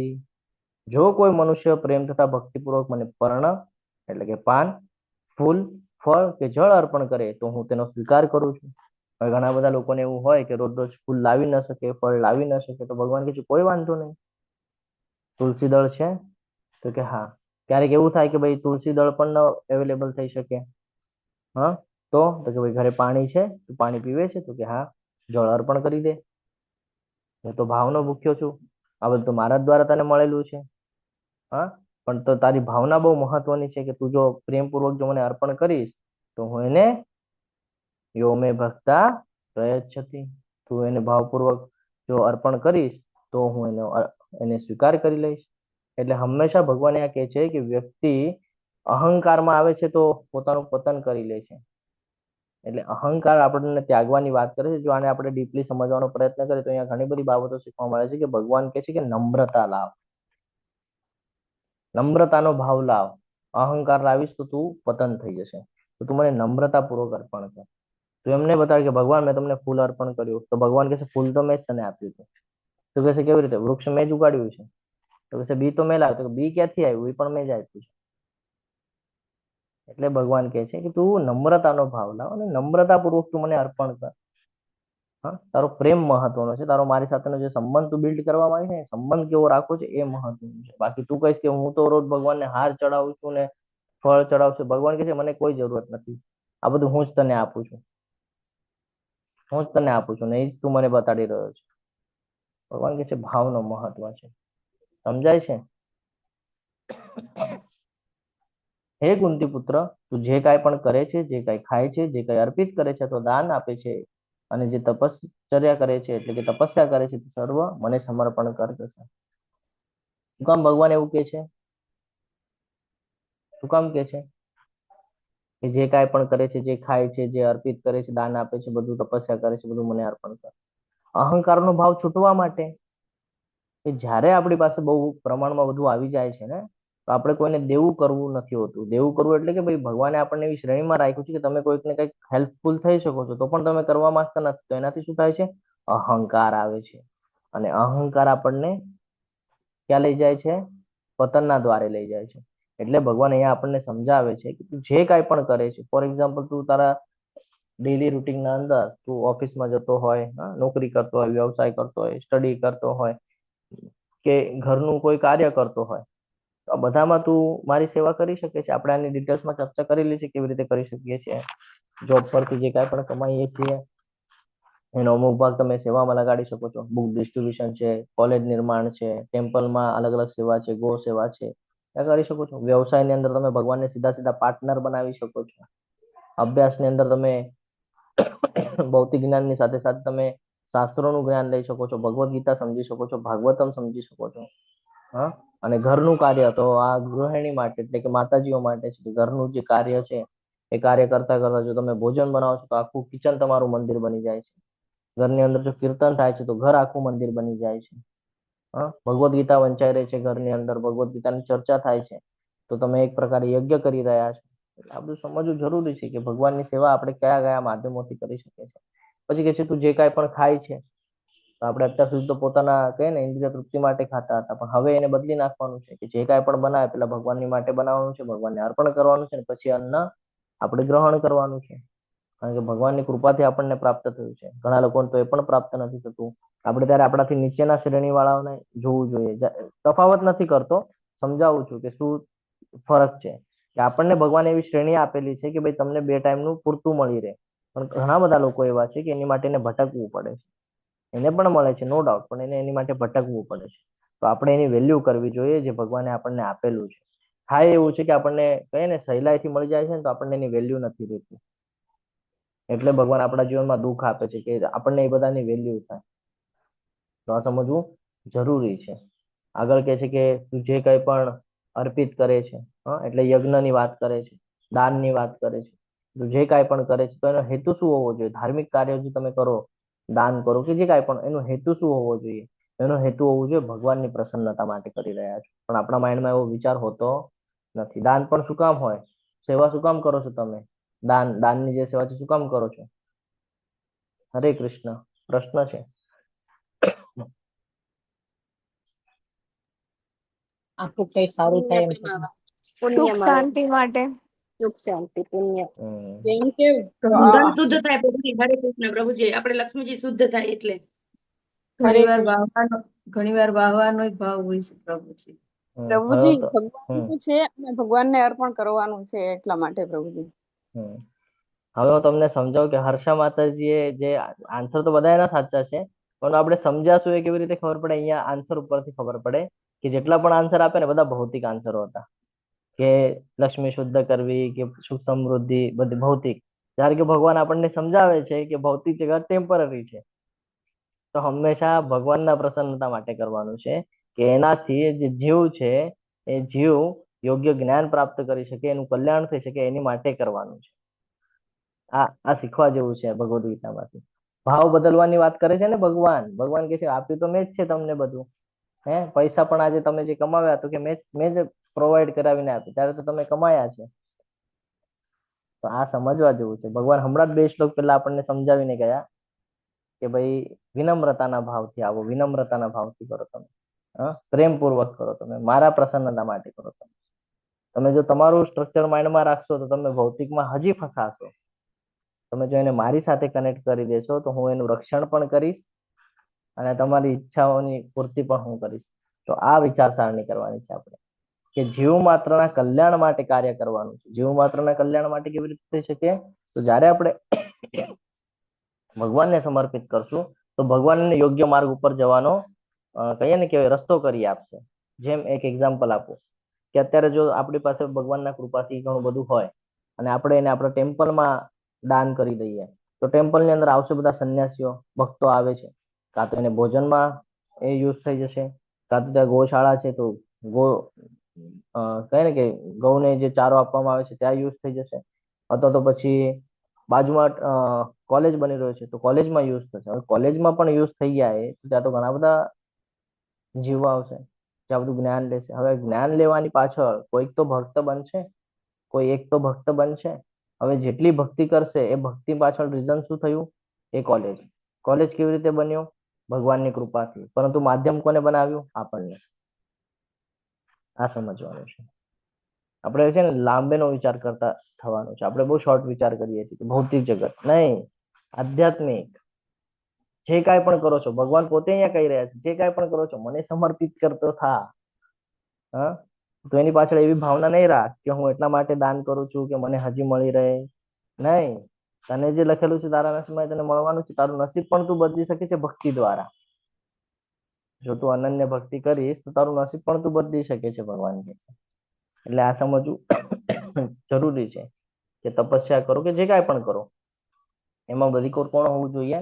ભગવાન સેન્ટરમાં હોવા જોઈએ, પોતે નહીં હોવા જોઈએ. પોતે આવતું તો અહંકારની ભાવના આવશે અને જ્યારે ભગવાન હશે તો વિનમ્રતાની ભાવના આવશે. એટલે આ શ્લોક આપણને એ સમજાવે છે કે જે કાંઈ કરું છું મારા માટે નથી કરતો, જે કાંઈ પણ કરું છું કૃષ્ણના પ્રસન્નતા માટે હું કરવાનો પ્રયત્ન કરું છું. એવી રીતે આનાથી શું ફરક પડે છે આપણા જીવનની અંદર? તો મન શુદ્ધ થાય છે, ભક્તિ વધી શકે છે અને કર્મનું જે બંધન છે એ ઓછું થાય છે. કારણ કે આપણા આ જ વિચારો આપણને કર્મના બંધનમાં બાંધે છે. શું કામ? આપણા માઇન્ડમાં આવી જાય કે ભાઈ લક્ષ્મી શુદ્ધ થવી છે કે જે કાંઈ પણ તમે હમણાં જે કાંઈ પણ આન્સરો આપ્યા બધા, એનાથી બધા ભૌતિક વિચારો વધી જાય આપણા જીવનના અંદર કે ભાઈ આની માટે કરવાનું છે.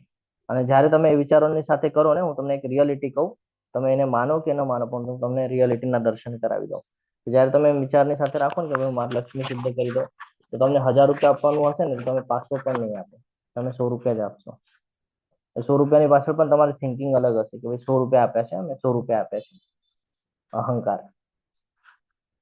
પણ જ્યારે તમે એમ કહેશો ને કે બધું ભગવાનનું જ છે, ભગવાનમાં જ સમર્પિત, તો તમને ચિંતા નહીં થાય. તમને આપતા સમયે તમારો હાથ આમ પાછો નહીં ખેંચાય કે મનમાં કોઈ એવી ઓલી નહીં આવે કે ભાઈ મેં આપ્યા કે મારા ગયા. ઘણા લોકોને મેં એવા જોયા છે કે દાન કરી દે અને પછી અંદર મનમાં ચિંતન ચાલતું કે મેં આટલા દાન કરી નાખ્યા, આટલા દાન કરી. શું કામ? ભૌતિક જગત સાથે માઇન્ડ ચાલી રહ્યું છે ને એટલા માટે એવું થાય છે. પણ જ્યારે આપણે સંપૂર્ણ રીતે ભગવાનમાં સમર્પિત હોઈએ છીએ ને ત્યારે આપણને કોઈ એ પૈસાને કોઈ વેલ્યુ નથી આપતા. આપણે એને વેલ્યુ ક્યારે થાય છે? જ્યારે ભગવાનની સેવામાં લાગી જાય છે ને ત્યારે એને વેલ્યુ થાય છે કે ભાઈ હા યોગ્ય માર્ગ ઉપર ગયા છે.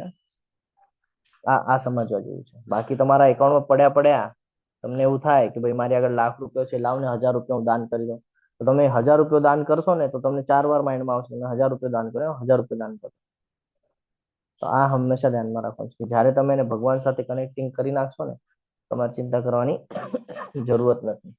અહીંયા એ સમજાવે છે કે ભક્તિની ગુણવત્તા, આદાન પ્રદાનની ગુણવત્તા આપણી ભક્તિના પ્રમાણમાં કૃષ્ણ પરસ્પર આદાન પ્રદાન કરશે કે તમે કયા ભાવથી અર્પણ કરો છો એ બહુ ઇમ્પોર્ટન્ટ છે. આગળ વધીએ. એ રીતે તું કર્મના બંધનમાંથી તથા તેના શુભ અને અશુભ ફળોમાંથી મુક્ત થઈ શકે. જો આવ્યું અહીંયા ભગવાન કહે છે આપણને કે આનાથી શું થશે?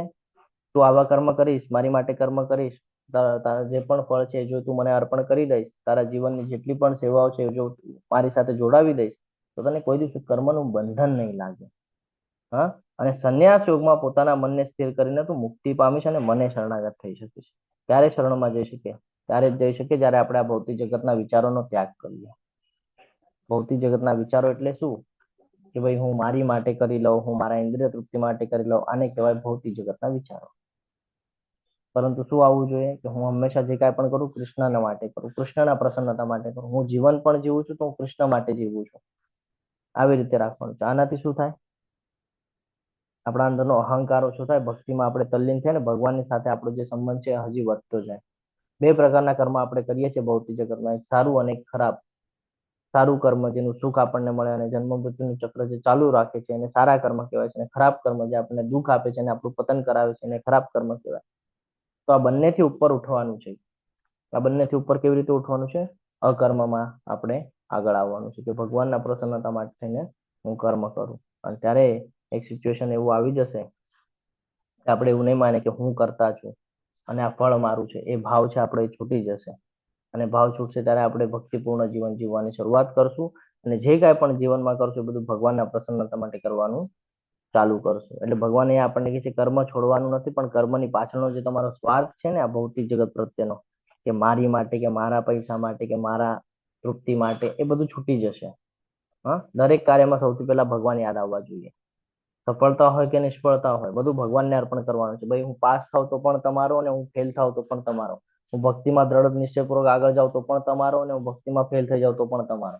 એ બધું તમારે જોવાનું છે. નાનું બાળક હોય એ કોઈ દિવસે ચિંતા કરે? હે? એને જે ખવડાવવામાં આવે ખાઈ લે. એ કોઈ દિવસે ચિંતા કરે કે મને આ જ ખવડાવી દીધું, આનાથી શું થશે, તકલીફ થશે નહીં થાય? એ રીતે આપણે બાળકનું જેવું જીવન જીવવાનું છે. બાળકનું જીવન જીવવાનું છે. હા, એકદમ નિખાલસ. એને કાંઈ લેવા દેવા ન હોય. ભૌતિક જગત સાથે એને કાંઈ લેવા દેવા હોય છે? એને જયારે બુદ્ધિ કઈ આપણી જેવી વિકસિત ન હોય તેને કાંઈ લેવા દેવા હોય છે? નહીં. એનું કામ શું છે? ઉઠવાનું, ખાવાનું, રમવાનું, સુવાનું. ઉઠવાનું, ખાવાનું, રમવાનું, સુવાનું. આપણે પણ એવું કરવાનું છે. સવારે ઉઠે છે ભક્તિ કરવાની, એ રમે છે તો આપણે ભક્તિમાં રમવાનું છે. પાછું નિદ્રા લેવાની છે, સવારે ઉઠવાનું ભક્તિમાં રમવાનું છે. ઇન સેન્સ કે આપણે કર્મ કરવાના છે પણ બધા ભક્તિ સાથે કનેક્ટ હોવા જોઈએ, ભગવાન સાથે કનેક્ટ હોવા જોઈએ, એવી રીતે કરવાના. તો આવી રીતે કરશું તો આપણે હંમેશા કહીએ ને કે ભાઈ પોતાને બચાવી લેશું આપણે કર્મના બંધનમાંથી, જો આપણે ભગવાનને બધું અર્પણ કરશું તો. હવે ભગવાન એ કહે છે કે જો તમે આવું નહીં પણ કરો તો પણ બધા મારી માટે સમાન છે. કે છે હું તો ન કોઈનો દ્વેષ કરું છું, ન કે કોઈનો પક્ષપાત કરું છું. હું સર્વ પ્રત્યે સંભાવ રાખું છું. સમજો ભગવાન શું કહે છે હું કોઈનો દ્વેષ નથી કરતો અને હું કોઈનો પક્ષપાત પણ નથી કરતો. દૂજા ભાવ પણ હું કોઈ સાથે કરતો નથી. અભક્ત હોય કે ભક્ત હોય મને એનાથી કાંઈ પ્રોબ્લેમ નથી. પરંતુ હવે આ પરંતુ પછીનું વાક્ય બહુ મહત્વનું છે. જ્યારે પણ જીવનમાં પરંતુ આવા જે કોમા લાગીને જે વાક્ય આવે ને, હંમેશા એના પછીના વાક્ય બહુ મહત્વના હોય. સાંભળજો ભગવાન શું છે, પરંતુ જે મનુષ્ય ભક્તિ ભાવે મારી સેવા કરે છે તે મારો મિત્ર છે. હવે ભગવાને એને ફ્રેન્ડ બનાવી લીધો. આપણે ભલે ન બનાવતા હોય ભગવાનને ફ્રેન્ડ, પણ ભગવાન એને ફ્રેન્ડ બનાવી લે છે અને મારામાં અવસ્થિત હોય છે અને હું પણ તેનો મિત્ર છું. ભગવાન તરત આપણને ફ્રેન્ડ બનાવી લે છે. જ્યારે ભગવાન આપણા દોસ્ત હોય તો આપણે ચિંતા કરવાની જરૂર છે જીવનમાં? તો ભગવાન એ જ કહે છે કે હું કઈ કોઈને એમ નહીં કહું કે ભાઈ તું મારું નથી કરતો તો તું બહુ ખરાબ. ભગવાન એવું કાંઈ નથી કહેતા. ભગવાન કે મને કાંઈ લેવા દેવા નથી એનાથી. પરંતુ હા, જે કે છે ને કે મારે આવું છે તમારા શરણમાં, એને તો કાંઈ વાંધો નહીં. એને તો પછી હું પોતે પકડું છું. એક અટકાય તો બી હશે ને તો બી મને પકડીને મારી પાસે લાવે છે, ભાઈ અટકા નહીં, મારી પાસે આવ. એટલે ભક્તિમાં ક્યારેક એવું થાય ને કે ભક્તિમાંથી બહાર નીકળવા જેવું થાય, તો એવામાંથી પણ ભગવાન ખેંચી લે છે આપણને કે ભાઈ ભક્તિ છૂટે નહીં આપણી. તો આ સમજવું જરૂરી છે કે જ્યારે ભગવાન અહીંયા સમજાવે છે તો હું બધાને સમાન દ્રષ્ટિએ જોઉં છું, પણ ભક્ત પ્રત્યે હું વિશેષ સંબંધ ધરાવું છું. જે ભક્ત છે એના પ્રત્યે હું થોડો હજી ઝુકાવ રાખું છું, એમ કે છે ભગવાન. તો આ સમજવું ખૂબ જરૂરી છે કે ભગવાન આપણી માટે થઈને કહીએ ને કે આપણે એક પગલું પણ આગળ વધીએ તો ભગવાન 100 પગલા ચાલવા તૈયાર થાય છે. એનું આ ઉત્તમ ઉદાહરણ છે. સમજાય છે ને? હરે કૃષ્ણ. તો ભગવાનને હા પ્રભુ. આપણે કહીએ ને કે ભગવાનને આકર્ષી ન શકાય. ભગવાન કહે છે કે હું તો ઉદાસીન હોઉં એવી રીતે રહું છું. ભગવાનને આકર્ષી ન શકાય, તો આ શ્લોકમાં આપણને ખબર પડે છે કે ભગવાનને પણ આકર્ષી શકાય છે. શેના માધ્યમથી? હરે ભક્તિના. કૃષ્ણ. ભક્તિના માધ્યમથી. હરિ બોલ. ખૂબ સરસ. તો આ સમજવું જરૂરી છે કે ભક્તિ કરશું તો આપણે ભગવાનને કહીએ ને કે પ્રસન્ન કરી શકશું. તો બધા જીવો જે છે એ ભગવાનના અંશ છે. એટલે આ પાછળનો જે શ્લોક છે એમાંથી આપણને શીખવા મળે છે. અને ભક્તિ દ્વારા આપણે ભગવાનની કૃપા પ્રાપ્ત કરી શકીએ છીએ. આગળ કે છે અત્યંત ઘૃણાસ્પદ કર્મ કરનાર કોઈ મનુષ્ય જો ભક્તિ ભાવે મારી સેવામાં પરોવાયેલો રહે છે તો એને સાધુ માનવો જોઈએ, કારણ કે તે પોતાના નિશ્ચયમાં યોગ્ય રીતે સ્થિત થયેલો છે. ભગવાન આ કહે છે કે આનાથી પેલા ઘણા બધા ખરાબ કર્મ જગાઈ મધાઈની અહીંયા વાત આવી રહી છે. જો રાઈટ સાઈડમાં ફોટો દેખાય છે આપણને કે અત્યાર સુધી ભલે ઘણા બધા ખરાબ કામ કરી દીધા હોય, કોઈ વાંધો નથી, પણ હવે જો એ મારા ભક્તિમાં પરોવાયેલો છે તો હવે એનું આચરણ સુધારી રહ્યો છે, અને આચરણ સુધારે છે તો એ નિષ્ઠ ભક્ત બની શકે છે. આપણે કહીએ છીએ ને કે જે નાસ્તિક હોય એ જ આસ્તિક બની શકે. તો આ એ અહીંયાથી કહેવામાં આવે છે કે અત્યાર સુધી ભલે આપણે પણ આ બધા કેટેગરીમાં આવે છે કે આપણે પણ અત્યાર સુધી જો ઘણી બધી એવી વૃત્તિઓ કરેલી છે, ખરાબ કામ કરેલા છે, ઈર્ષ્યા કરેલી છે, દ્વેષ કરેલો છે, ઘણું બધું કરેલું છે, પણ હવે આપણને સમજણ મળી છે અને હવે જો આપણે ભગવાનના ભક્તિમાં જોડાઈ જઈએ છીએ, આપણા જીવનમાં આપણે કહીએ ને કે જે હજી ખરાબ સ્ટ્રક્ચર થવાનો હતો એને આપણે ક્યાંક સ્ટોપ કરી દીધું છે અને હવે પછીથી આપણે સારા માર્ગ ઉપર જઈએ છીએ. એટલે કે છે ને જાગ્યા ત્યારથી સવાર, અહીંયાથી કે છે કે કોઈ પણ ભક્ત જ્યારે ભગવાનની શરણમાં આવે છે ત્યારે એના જે કર્મોના બંધન છે એમાંથી છોડાવવાની શક્તિ ભગવાન પાસે છે, તો ભગવાન એના કર્મના બંધનમાંથી પણ એને છોડાવી શકે છે. ડિપેન્ડ કરે છે તમે કેટલું ભગવાન સાથેની કનેક્ટિવિટી રાખો છો, તમે સાચી ભક્તિ કરો છો કે ખાલી ઉપર છલ્લી બતાડો છો, ભગવાનને ખબર છે. એટલે કોઈ પણ સિચ્યુએશન બદલવાની જો ક્ષમતા કોઈનામાં હોય તો એ ખાલી ભગવાનમાં છે. એટલે ભગવાન કહે છે કે તું મારી પાસે આવી જા, ભલે તે અત્યાર સુધી ઘણા ખરાબ કર્મ કર્યા હોય. આ રાઈટ સાઈડની સ્ટોરી તમે ક્યાંક ભક્તિ વૃક્ષામાં ચર્ચા કરજો, ખૂબ સરસ છે કે કેવો વિનમ્રતાનો ભાવ રાખે છે અને કેવો ઉદ્ધાર કરી દે છે ચૈતન્ય મહાપ્રભુને બધા. તમે એ લોકોની વિશેની ચર્ચા કરો તો ખબર પડે કે ભાઈ કેવું સ્ટ્રક્ચર હોવું જોઈએ. ભક્તિનો કેટલો પાવર છે. દેખાતી નથી ભક્તિ, પણ અનુભવાય છે. ભક્તિ કોઈ દિવસે જોવા નથી મળતી, પણ ભક્તિ જે છે ને એનો તમે અનુભવ કરી શકો છો. આગળ વધીએ, તે તરત જ ધર્માત્મા બની જાય છે. એટલે જે ભક્તિમાં હોય છે ને તરત જ ધર્મની સાથે જોડાઈ જાય છે, ધર્માત્મા બની જાય છે અને સ્થાયી શાંતિ પ્રાપ્ત કરે છે. હે કુંતી પુત્ર, હવે અહીંયા ભગવાન ખૂબ સરસ રીતે અર્જુનજીને સંબોધન કરે છે કે હે કુંતી પુત્ર, નિર્ભય થઈને ઘોષણા કર કે મારા ભક્તનો કોઈ દિવસે વિનાશ થતો નથી. કેમ ભાઈ અહીંયા અર્જુનને જ કીધું? ભગવાન પણ તો કહી શકતા હતા, કેમ અર્જુનને કીધું? ભગવાન ભક્ત માટે વચન તોડી શકે છે, પણ કહેવાય ને એના ભક્તને કે તો પછી એ તોડી ના શકે ને. તો હંમેશા ધ્યાનમાં રાખવાનું છે કે ભગવાન આ શ્લોકમાં આપણને ઘણું બધું જ્ઞાન આપે છે કે જ્યારે આપણે ભક્તિ કરીએ છીએ ધર્માત્મા બની જાય છે. એનો અર્થ શું કે જ્યારે ભક્તિ કરીએ છીએ ત્યારે આપણા વિચારો શુદ્ધ થઈ જાય છે. આપણી જે ઈચ્છાઓ છે ને બધી ઈચ્છાઓ શુદ્ધિકરણ થઈ જાય છે. પહેલા આપણે ભૌતિક ઈચ્છાઓ રાખતા, હવે આપણે આધ્યાત્મિક ઈચ્છા રાખીએ છીએ. આપણા કર્મો પણ શુદ્ધ થઈ જાય છે, કારણ કે આપણી ઈચ્છાઓ આધ્યાત્મિક છે તો આપણા કર્મો પણ આધ્યાત્મિક થવા માંડે છે. અને ધીરે ધીરે આપણું જે હૃદય છે એ પરિવર્તિત થાય છે. જે ભૌતિકમાં ઇન્ટરેસ્ટ રાખતું હતું એ આધ્યાત્મિકમાં ઇન્ટરેસ્ટ ધરાવતું થઈ જાય છે. તો આ સમજવું જરૂરી છે. અને જ્યારે આપણે આધ્યાત્મિકમાં જોડાઈ જઈએ છીએ તો ભૌતિક વસ્તુઓમાં જે શાંતિ મળતી હતી એ અસ્થાયી હતી, પરંતુ હવે ભગવાનની સાથે જ્યારે આપણે સંબંધને દ્રઢ કર્યો અને હવે જે શાંતિ મળે છે આ કાયમી શાંતિ આપણને પ્રાપ્ત થાય છે. એ આપણે અહીંયાથી સમજી શકીએ છીએ. આટલું જ નહીં, પરંતુ ભગવાન અહીંયા વચન આપે છે આપણને. શું વચન આપે છે? તો પાછલા શ્લોકમાં આપણે જોઈ ગયા કે ભાઈ આધ્યાત્મિક પ્રગતિનું રક્ષણ કરે છે. એટલે ભક્તિ છૂટતી પણ હોય ને તો પકડીને લઈ આવશે કે ભાઈ છૂટવા નથી દેવાની. મારી સાથે આ થયેલી ઘટના છે, હું લાસ્ટમાં શેર કરીશ તમારી સાથે કે ભાઈ ભક્તિ છૂટતી હશે ને તો કોઈક ને કોઈક સેવા આપી છે, અચાનક જ ફોન આવશે કે પ્રભુ આ સેવા તમારે લેવાની છે. આ ભગવાન છે કે આપણને ફસતા ફસતા બચાવી લે છે કે ભાઈ હવે બધું પૂરું થઈ ગયું. કાંઈ પૂરું નથી થયું, ભગવાન ઉપર ભરોસો રાખો, બરાબર એડજસ્ટમેન્ટ કરાવી આપશે તમને. તો ભક્તને પાછા સાચા માર્ગ ઉપર લાવી દે છે અને અંતે પોતાની પાસે લઈ જાય છે. એટલે આ શ્લોકમાં આ બધું શીખવા જેવું છે. તો અને કહે છે ને કે એટલા માટે અર્જુનજીને કહે છે કે ભગવાન, આપણને એવું થાય ને કે ભગવાન પોતા માટે થઈને કદાચ એવું વિચાર કરી શકે કે જવા દેને, છોડી દેને, પણ ભક્ત માટે ભગવાને ઘણી બધી જગ્યાએ કીધું છે કે મારા ભક્તની કોઈ નિંદા કરશે તો હું સહન નહીં કરું. અને આપણે પણ ભક્તિ રસામૃત સિંધુમાં એ શીખેલા છીએ, એમાં શીખીએ છીએ કે ભક્તની નિંદા, વૈષ્ણવોની નિંદા ભગવાન કોઈ દિવસે સહન કરતા નથી.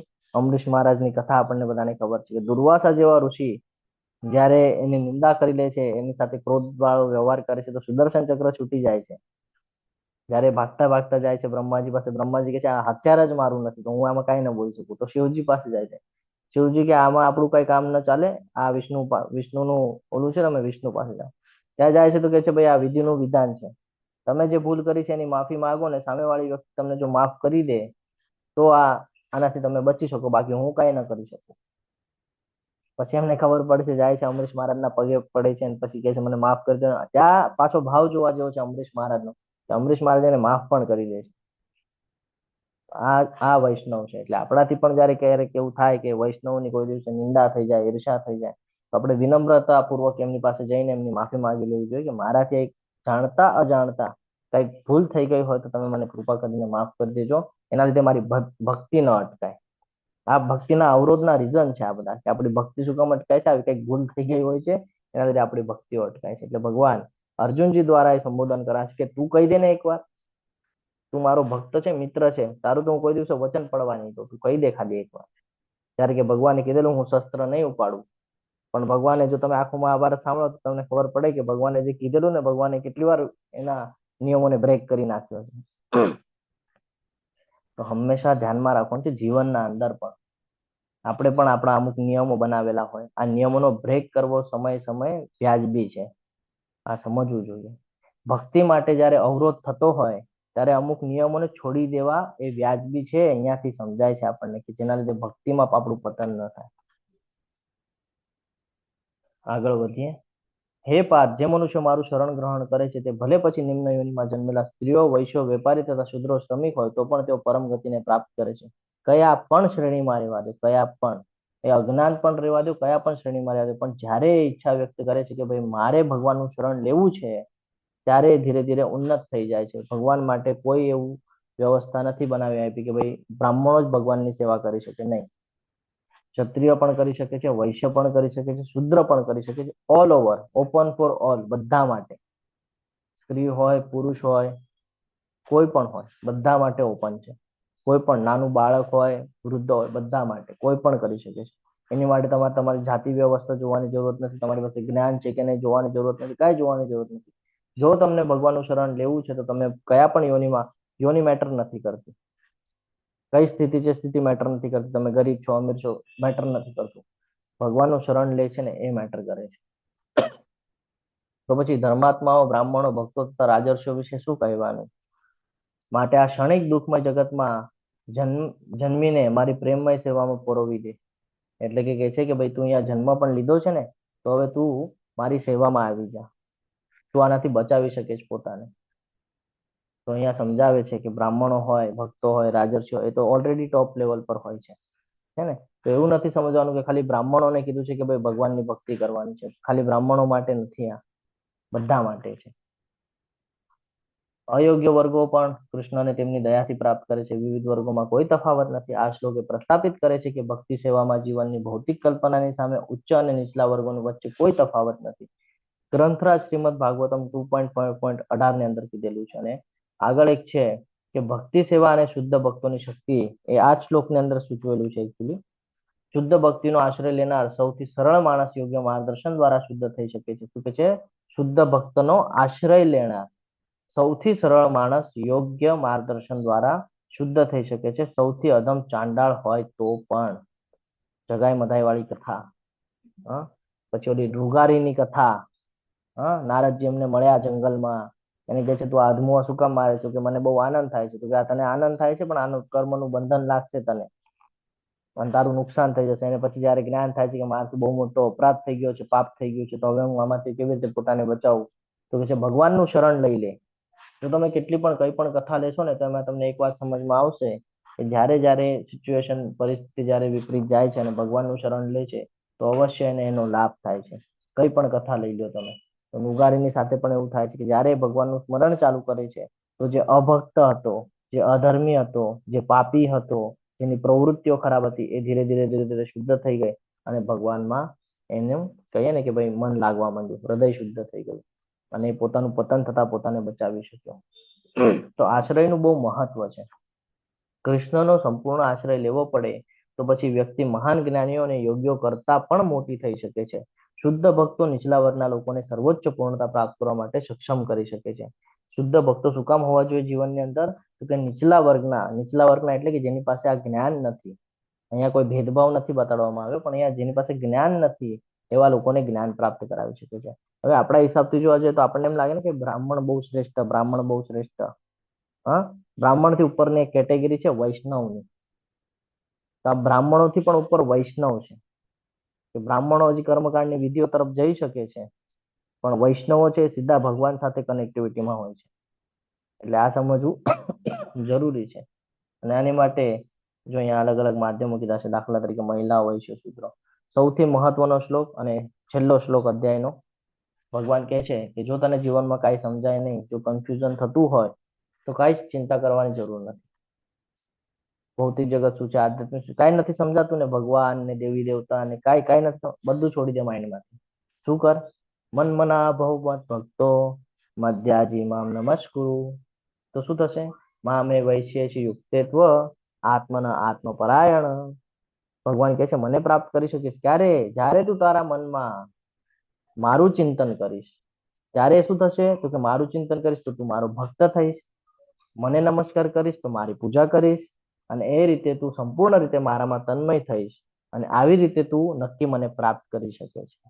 તો ભગવાનને જો પ્રાપ્ત કરવું હોય તો કોઈ સીડી જ નથી એની. દાન ધર્મ બધું કરી લ્યો તો પણ ભગવાને સમજાવી દીધું આજે કોઈ સીડી નથી. કઈ સીડી છે? પત્રમ પુષ્પમ ફલમ તોયમ યો મે ભક્તા પ્રયચ્છતિ. પ્રેમપૂર્વક જો ભક્તિમય સેવા કરવામાં આવે, ભગવાનના શરણમાં જવામાં આવે, તો અધમથી અધમ જો કર્મ કર્યા હોય તો પણ આપણે પોતાનો ઉદ્ધાર કરી શકીએ છીએ આ જ જન્મની અંદર. એ આપણને આ 9મો અધ્યાય સમજાવે છે. એક્ઝેક્ટલી આપણે સેન્ટર પોઈન્ટમાં છીએ, અને એક્ઝેક્ટલી આ છેલ્લો શ્લોક આખા ભગવદ્ ગીતામાં સૌથી મહત્વનો ભાગ ભજવે છે. મન મન આભવ મત ભક્તો મધ્યાજીમામ નમસ્કુરુ. કે ભગવાનનું જો શરણ લેશું, તમારે વિચાર નથી કરવાનો તમે કયા શ્રેણીમાંથી આવ્યા છો, તમે કયા સ્ટ્રક્ચરમાંથી આવ્યા છો, એ કોઈ વિચાર કરવાની જરૂર નથી. હવે તમે ભગવાનના શરણમાં છો, ભગવાનના સાનિધ્યમાં છો, અહીંયાથી તમારો ઉદ્ધાર નિશ્ચિત છે. એવું ભગવાન અહીંયા આપણને સમજાવે છે. ભગવાનની સલાહ મુજબ કૃષ્ણની સીધી ઉપાસના કરો. ભગવાન કહે છે મારા વિશે વિચારવામાં તમારા મનને હંમેશા વ્યસ્ત રાખો, મારા ભક્ત બનો, મારા દર્શન કરો અને મારી પૂજા કરો. આ સાથે આપણો અધ્યાય 9 અહીંયા પૂર્ણ થાય છે. તમારો થોડો વધારે સમય લીધો એ બદલ ક્ષમા પ્રાર્થી છું. તમે બધાએ ખૂબ શાંતિપૂર્વક સાંભળ્યું એટલે તમારો બધાનો ખૂબ ખૂબ આભાર વ્યક્ત કરું છું. આ સાથે આપણો આજનો અધ્યાય અહીંયા પૂર્ણ થાય છે. વાંછા કલ્પતરુભ્યશ્ચ કૃપા સિંધુભ્યૈવ ચ પતિતાનાં પાવનેભ્યો વૈષ્ણવેભ્યો નમો નમઃ. અનંત કોટી વૈષ્ણવ વૃંદ કી જય. ભગવદ ગીતા કી જય. શ્રીલ પ્રભુપાદ કી જય. સદગુરુદેવ કી જય. હરે કૃષ્ણ હરે કૃષ્ણ કૃષ્ણ કૃષ્ણ હરે હરે, હરે રામ હરે રામ રામ રામ હરે હરે. હરે કૃષ્ણ સર્વને હરે કૃષ્ણ પ્રભુજી, દંડવત પ્રણામ. દંડવત પ્રણામ. હરે કૃષ્ણ. આપણે